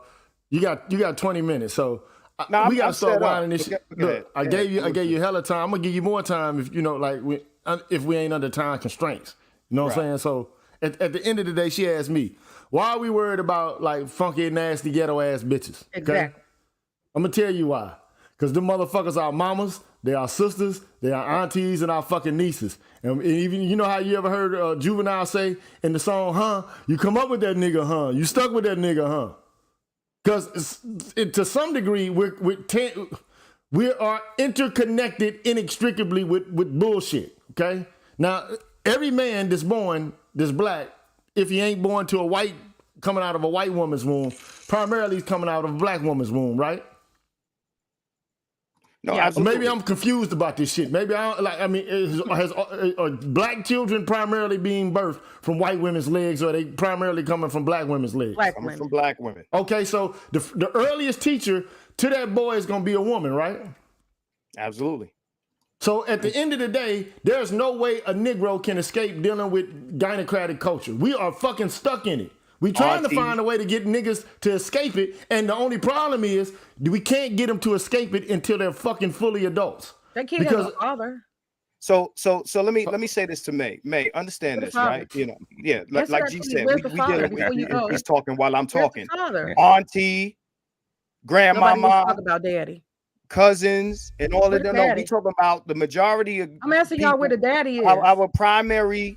Where's the father? Please. Parents, she's still talking, and she's still talking, and this is why we have the issue. You understand what I'm saying? The primary, there's no way for us to escape. These are the people we grow up with. They're in our neighborhoods. We got the old lady that's watching out the window, watching all your business and all that nonsense. There's no escape, all right? But y'all like it this way. But my final point is this, right? And I'm searching for it so I could just say it and get up out of here because you're killing me right now. You're killing me right now. At the end of the day, what I'm hearing is you come here to shut us up, but you don't tell the other side anything. You don't tell them nothing. You just made that up, brother. No, I know. That's what you created a narrative just now. I already told you what I talked about. No, hold on. Them long pauses when I asked you the questions, you got quiet. You had to search and think and recollect on what I asked you. If you ask me a question like that, I can immediately tell you our purpose here is not to complain or shame or explain to women. Our purpose here, because you said we shouldn't care about women.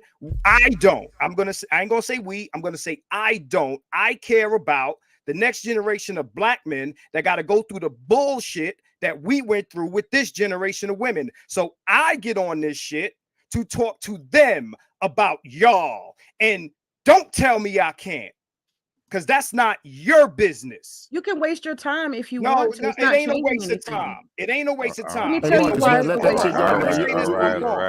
Can I tell you why it's a waste of time? Let me tell you this. For the fifth time, Marcus, the last time. Hey, man, can I tell you why it's a waste of time? Yes or no? I don't need. Listen. It's you don't want to know why it's a waste of time. What is the waste of time is for you to come here to try to stop us. Because I'm not trying to stop you. Are going nowhere. We ain't going nowhere. We will be here forever. Talking about women 12 hours a day. And ever and ever. Yeah. We will be here forever. So the only one wasting their time is you. G, I'm out of here. BGS, you already know what it is. Chat. All right, Marcus. Put the link to your stream, man. Put the link to your stream in the live, man. The chat. Right. I'll do that. But May, brother, you're wasting your time. Get paid for it, at least. No, anyway. I don't need any money out of this. I'm good. Yeah, no, can I just say, so she's gonna ask me some questions, so let her ask me the questions, okay? And then we can all try to field them together, okay? Go ahead, May. It's AMA. It's opposition hour, so I can see why she's here. So go ahead. Yeah, I'm sorry. I got sidetracked earlier. We were talking about economics, but the thing I was coming to talk about was the SBE. And so I want to ask you, you and BGS, both of y'all, SBE stands for shame, blame, and explain. Shaming. And my question to you is, what results have you actually gotten from shaming women who are not on the internet, women who do not know that you guys exist, and they don't know your gripes and your arguments? That's the first question. What's the results from talking to women or talking about women who do not know you exist? If you're trying to shame them, they don't know that you're here. They're not listening. So that's what I am. Look, go ahead. Yeah, go ahead, BJ. Oh, in other words, if we change the men to not accept that kind of behavior and look elsewhere for different kinds of women, it's called an effect. That's why they're here listening, because now they feel it. So they are changing, okay?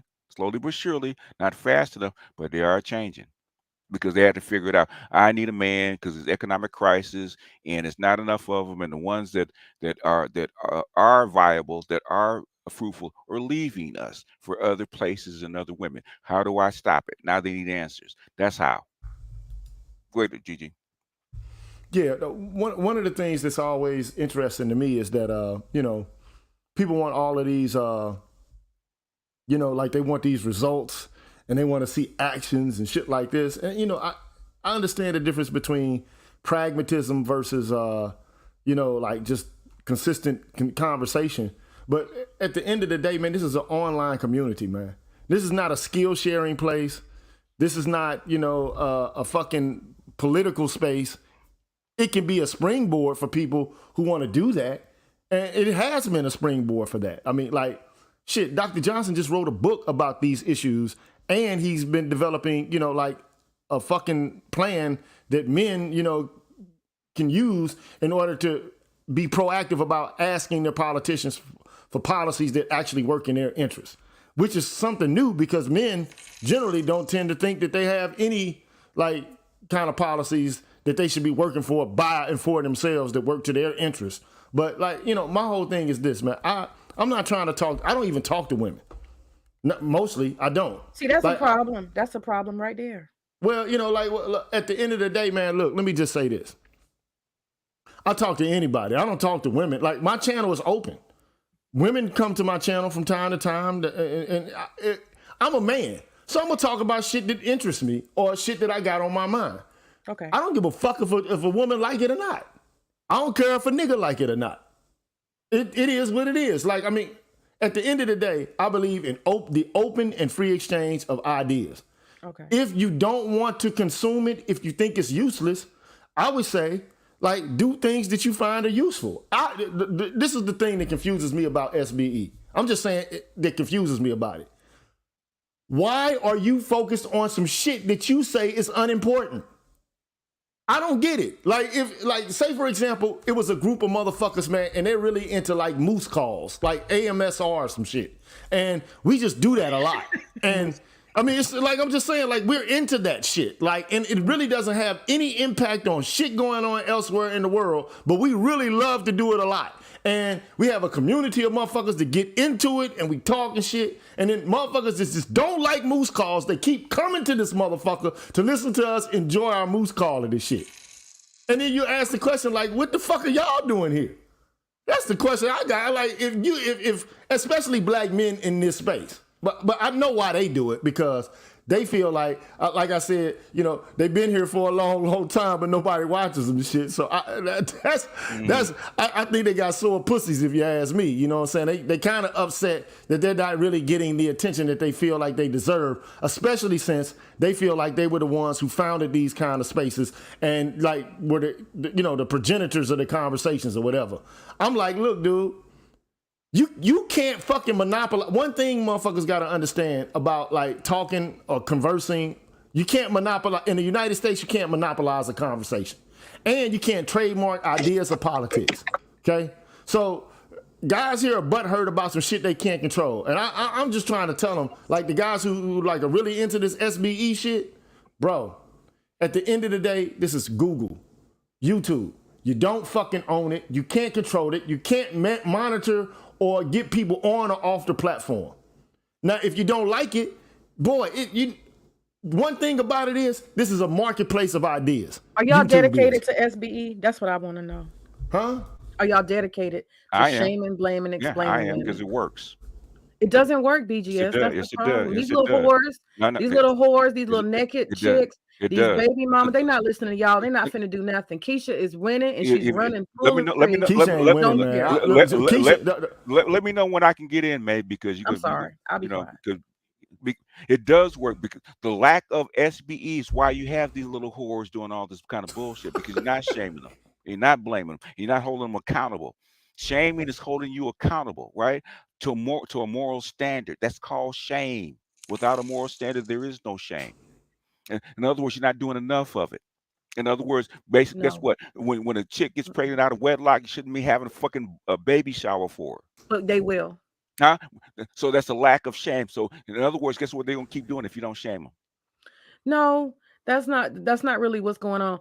I mean, Enlighten me. you have to have Enlighten me. power. You have to have power to No, you hold don't. someone accountable. Do you have power to So- actually hold anybody so- accountable? so- These women, these random women, these random whores, these random whatever, even men who are no good. Let me Do ask you you have this, any May. Let me ask you power this, May. to hold them accountable? Do we? No. Let me ask you this: do we have more power? More power now or back 50 years ago, 60 years ago? I'm asking you, do you No, have no, any ability to hold anybody actually I'm asking you a accountable? question. I'm The asking you a police can question. put someone in jail when they do a crime, but you can't discipline anybody. May. In other words, yes, you can. Okay, if the women want this kind of society where they're whores and baby mamas and that kind of stuff, and they don't want to hold themselves and their women accountable, good for them. And the men who match them. It doesn't. The men plant the seed. Okay, They can't match blame us. them is what I'm saying. Well, it's fine. Well, how do you get the men to actually? How do you get the men to Exactly. We how- can't. That's what I'm saying. You can't. how do you teach kids to actually hold a moral standard? Do you beat them upside the head? Well, that's where I began with the No. conversation with Gigi. I'm The answer asking. to your No. answer your question. You asked me a question. The answer is that you know you're where a you teacher. start. You're The a only teacher. people you actually have control of are your own children. No. You start a family unit as a patriarch, and you have your There's no such wife, thing as and a you pa- have your standards, you no have your such thing as a castle. patriarchy in the Your United States. family and the family unit is the only place where you have power, sir. There's That's no it. such thing as a patriarchy in the United States. Okay. You can have one in your own household if you And establish one. if that woman My dad's a decide, patriarch. are you gonna okay? My dad was When- patriarch. Okay. Do Your you dad want me was? Yeah, of course. Well, what Still about is. your husband? Yeah.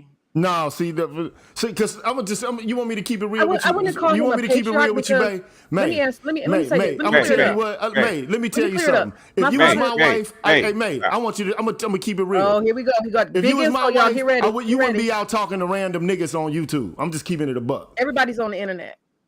Whatever. I'd be like, hey, you need to Everybody's stop on the talking to these internet. niggas on the internet, or Everybody's on else the you gotta get the internet. fuck out of my house. Everybody's on the internet. It's not a big deal. May That's male chauvinism. You don't even talk to women, you May, say.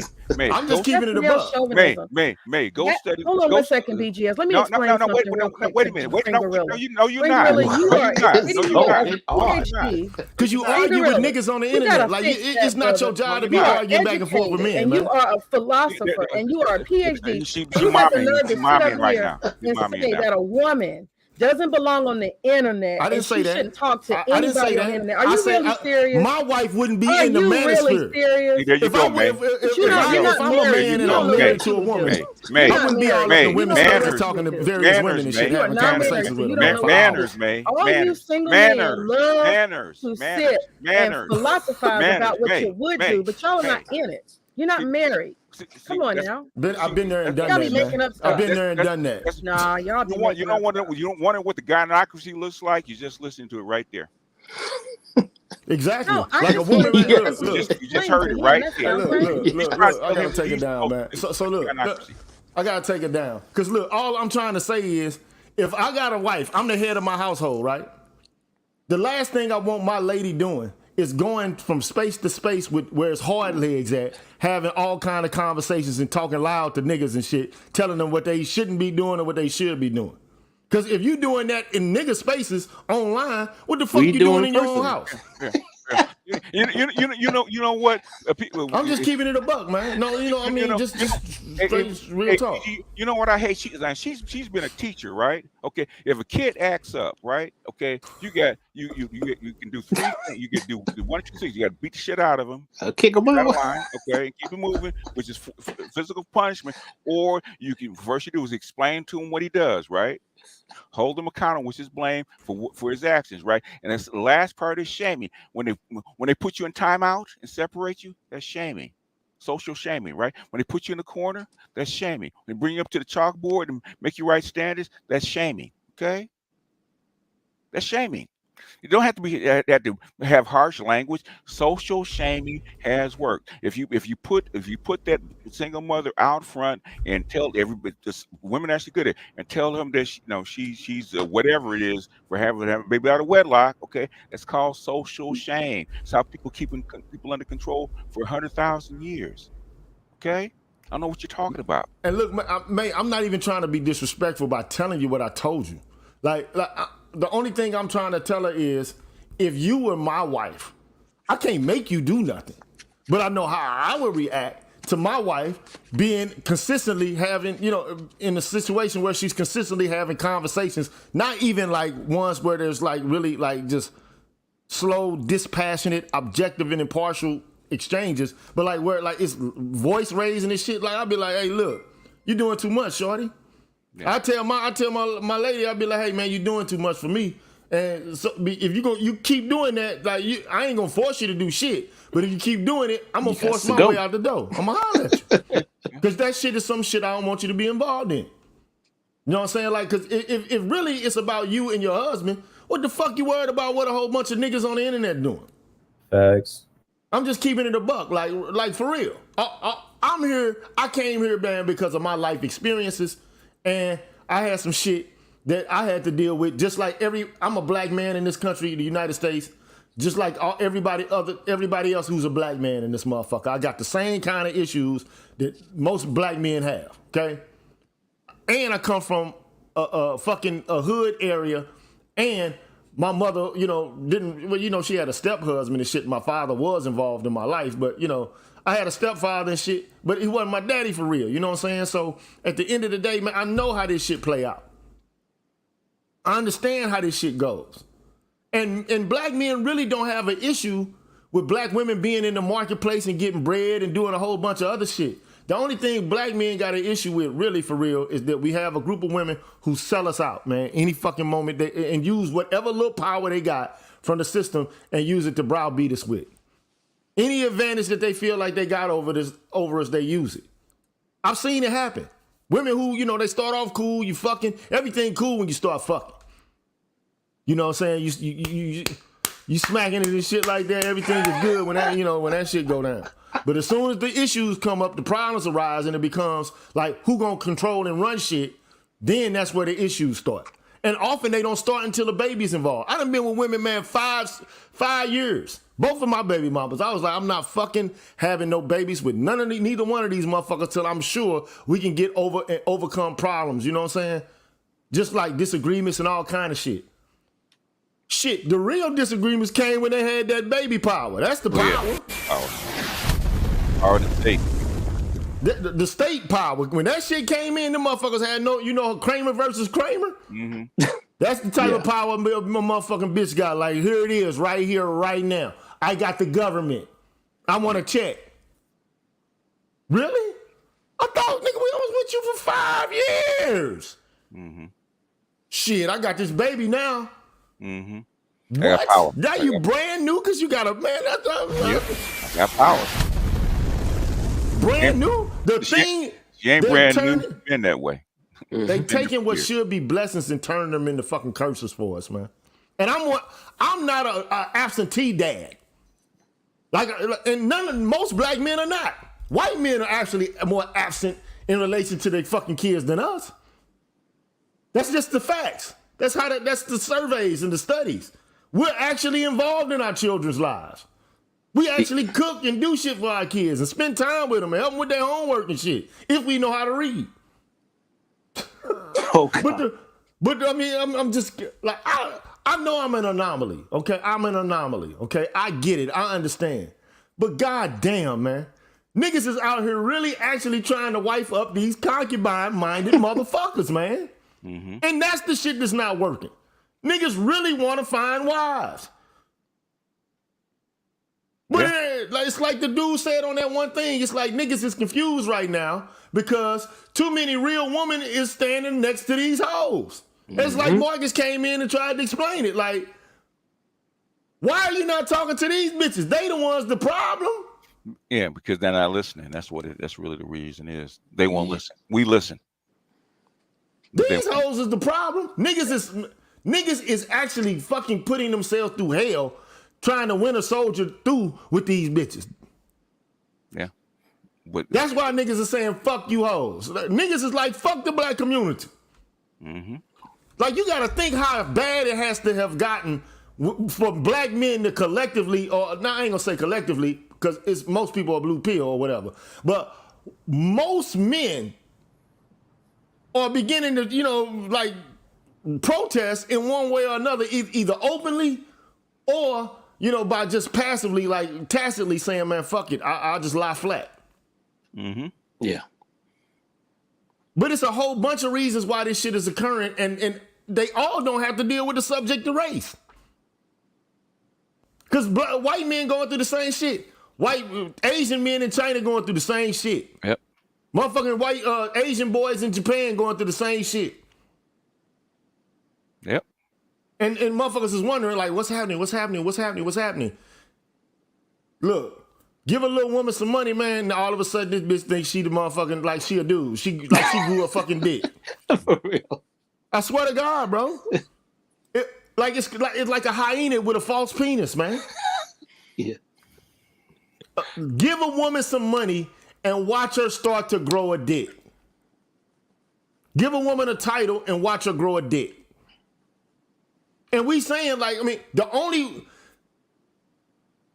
men do have power, but they don't exercise it over y'all, for real. Because if niggas really wanted to exercise power over y'all, they'd really be smacking the shit out of y'all like y'all saying we doing. Yes.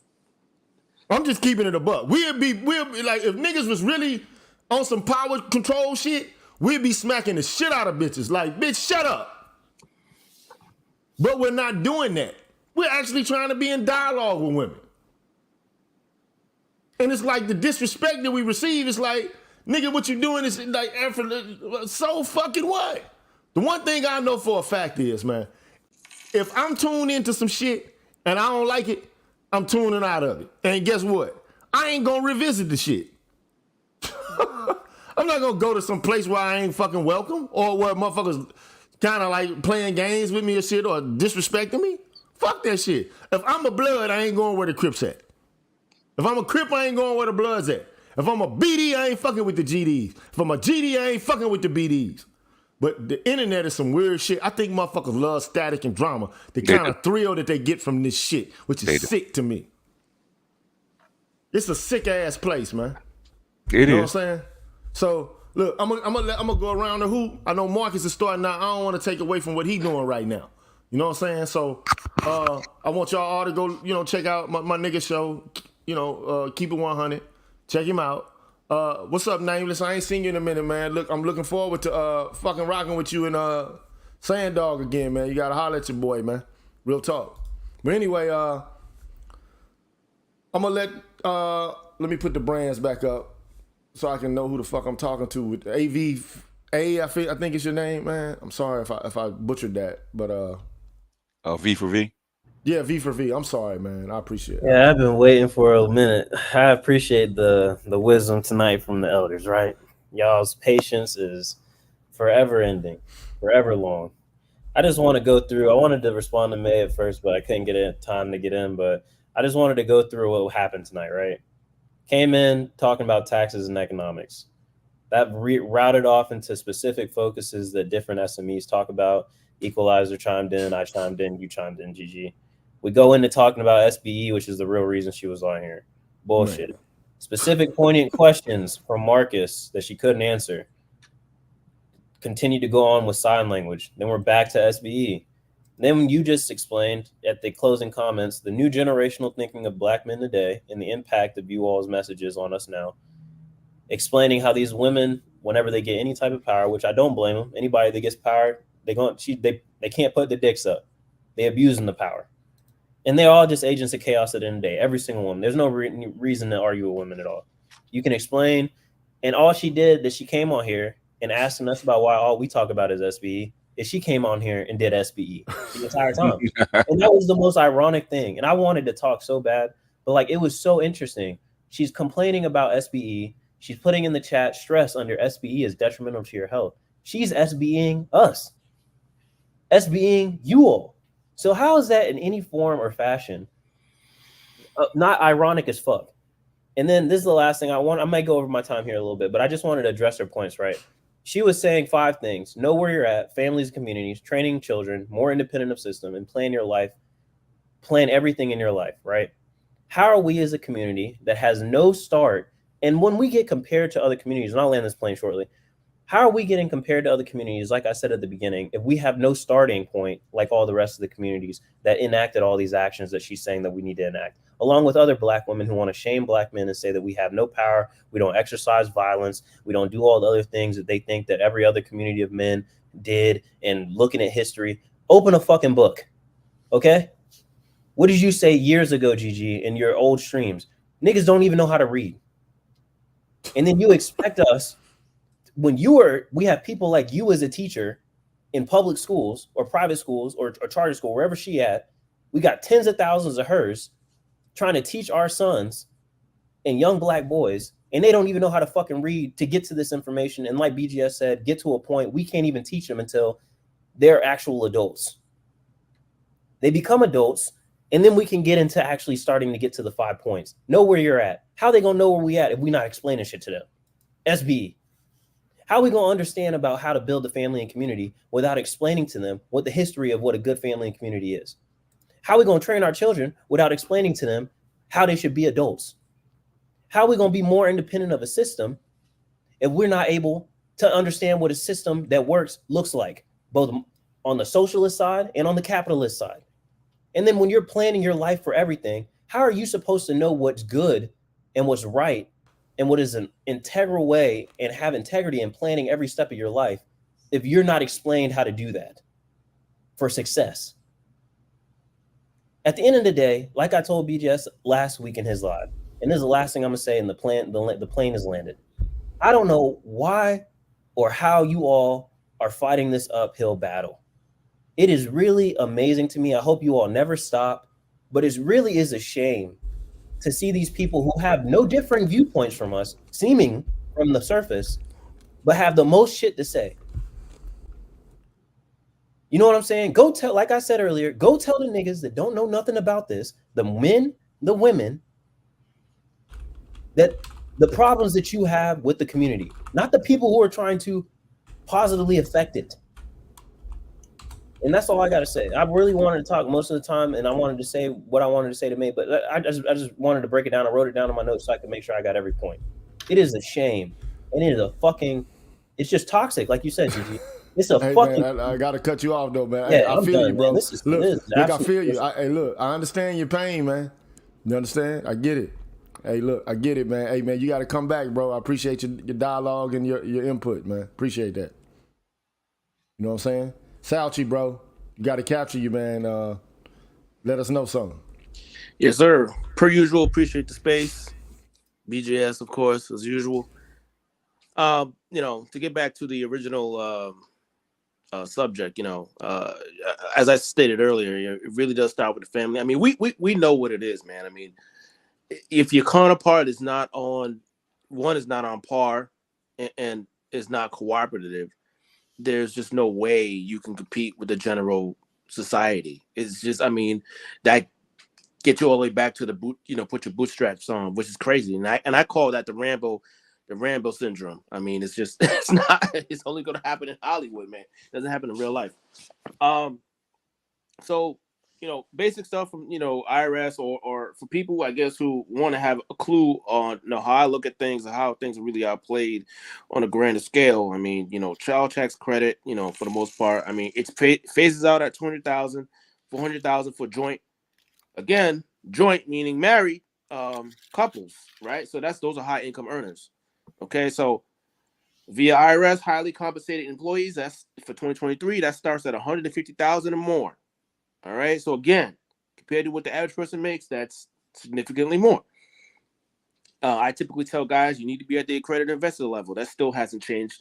$200,000 a year, last 2 previous years, and on pace to do that this year. Same thing, 401k limits, 2023, that's $22,500. I mean, you can go above it with, backdoor Roth IRA. That's a different story. Compensation level for that is $330,000.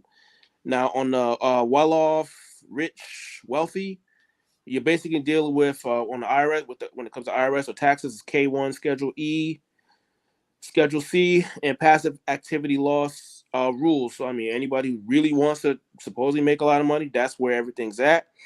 At the end of the day, man, I mean, I know May was talking about financial planning. I can tell you right now, if you want somebody who's decent, somebody like myself or with more experience, you're looking at $400 minimum an hour, or 1,000 a clip, 3,000, 5,000 plus.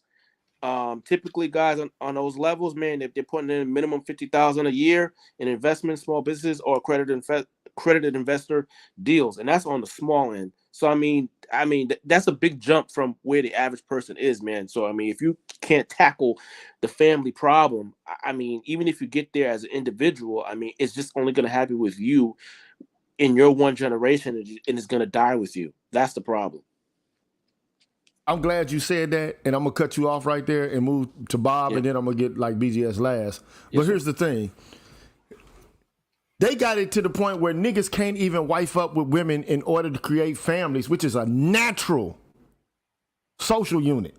Natural. You see it all throughout nature, whether it be fucking wolves, whether it be fucking lions, whether it be fucking gorillas and shit, okay? But let me just say this. Ducking and avoiding and dodging these chicks, man, to work and bust your ass off so you can be that nigga, and then you ain't got nobody to get his shit to but the state. God damn, man, that's some that's a fucked up situation to be in, bro. Crazy. Bob, man, hit us up, man. Talk to us, man. Thank you for letting me talk. I basically just came by to share a link. I posted in the studio, the chat, not the main chat, but this chat. And basically, it's about Edward Blum. He's the guy who set up the Student for Fair Admissions that sued the I think it was Harvard and North Carolina for affirmative action. Mm-hmm. And last week, they have a new lawsuit. It's against the venture capital fund that's like specifically for Black women. So what I think is going to happen is that's going to make it all the way to the Supreme Court, and it's going to be a precedent for just any race-based, like, because venture capital funds, the venture capital fund he's suing, like, helps Black women with like small businesses, any ventures they have. So it's kind of serious. So I was wondering if you guys could do just like, I wanted to see y'all's opinion on the whole thing. I posted the article if you want to read about it. And we and Gigi said it, but basically this was just the opening salvo to race-based affirmative action. It's going to work its way through the system. The thing is, how far will it? I was trying to tell that to millennials because they think it's just going to stop right there, right where it is. I said, no, it's opening salvo. But the thing is, the young people don't take it seriously. They're going to be effective. So if they trust white folks to do the right thing, I guess they do, then that's what they trust, you know. Yeah, because small businesses and all that stuff, access to credit is what builds the community. Once that's cut off, like, you're kind of fucked. So I'm just surprised that no one's really talking about it. So that's just why I brought it up. I know you guys like people are. So yeah, we gotta go. We gotta cut this short, man. So I'm gonna take everybody else down except for BGS. Yeah, I'll make it short. I'll land the plane in 2 minutes, basically. And really, was we talked about this, man. Basically, the family, especially nuclear family, has been dying since 1804 because we went over this, right? It's not new. Okay, less children, less marriages. Marriages are not holding together, and so after 200 years, you know, the government's trying to piece this stuff together by passing laws and this kind of stuff. But the thing is, once you introduce welfare, you know, general welfare and abortion and birth control, basically you pretty much disintegrated the family. Okay, and it's not just here; it's global. Okay, the out of wedlock birth rate in South Africa is like 60%, right? And it's growing all over the world. And the places that don't have, are highly patriarchal and highly, highly authoritarian, right? Their women not having babies at all, like Japan and South Korea and Singapore and places like that. They're refusing to have kids. There's nothing you can do with that. There's nothing you can do with that. It's not just a Black thing. I wish we'd just get out of this. It's a Black thing and try to blame men to try to go back and start reforming families in an environment that's not right to actually grow families. Okay, got to change the environment first. Women respond to the environment, not the men. Yeah, and you landed the plane, man. And shout out to you, man. Appreciate you, bro. appreciate everybody tonight, man. We had a lot of people come by tonight and donate, man, in a way that, you know, it's really been wonderful, man. Shout out to Dr. CD2, Salty Balls. Shout out to Dar. Shout out to RO. Shout out to Black Gamer, Black Man's Image. Shout out to Alan Stranger. Shout out to Black Wizard ADOS. Shout out to Black Man Image. Shout out to D-Ski Valley. Shout out to MC Recovery and Relapse. Shout out to Mr. Heat Ibmore. Shout out to D-Ski Valley again, cutting up with the Jones, LED International, Dar, Be About Peace and Pleasure again, David White, Damian H., Hurricane Greg, Mike Johnston, Barry Little, you know, Self-Son with the membership, Toya with the membership, Spain Man with the membership, man. I appreciate all y'all. And also the people who hit me up on the Cash App, man. Appreciate each and every one of y'all, man. Let me see if I can get this going here just so I can make sure that I got everybody covered, man. Shout out to Kaylon Perry and ML Lloyd, man. Appreciate y'all, man. Really and truly, man. Go check out my man Marcus show, man. I probably won't be here tomorrow, but I might. Shit, you know, it all depends. I might read that article that the brother gave me, talking about how they're attacking women now, and that, you know, the funds set up to help them along the lines of race. You know, them being black women. So they coming after the intersectional paradigm. They're coming after it.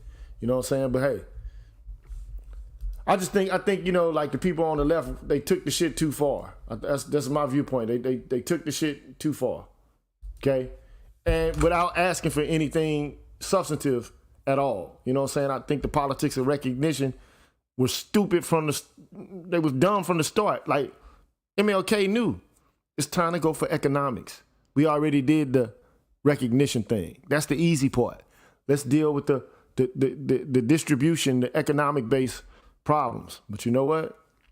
Motherfuckers wanted more and more recognition. Now it's gay recognition, trans recognition, women recognition, handicapped black gay women who like to fuck other women recognition. It's like it went too far, and it went too far in a bad direction. So anyway, man, I'll holler at y'all on the next one. Go check out your boy Marcus show, man. I left the link, man. I'll holler at y'all later, man. You feel me? Peace, man.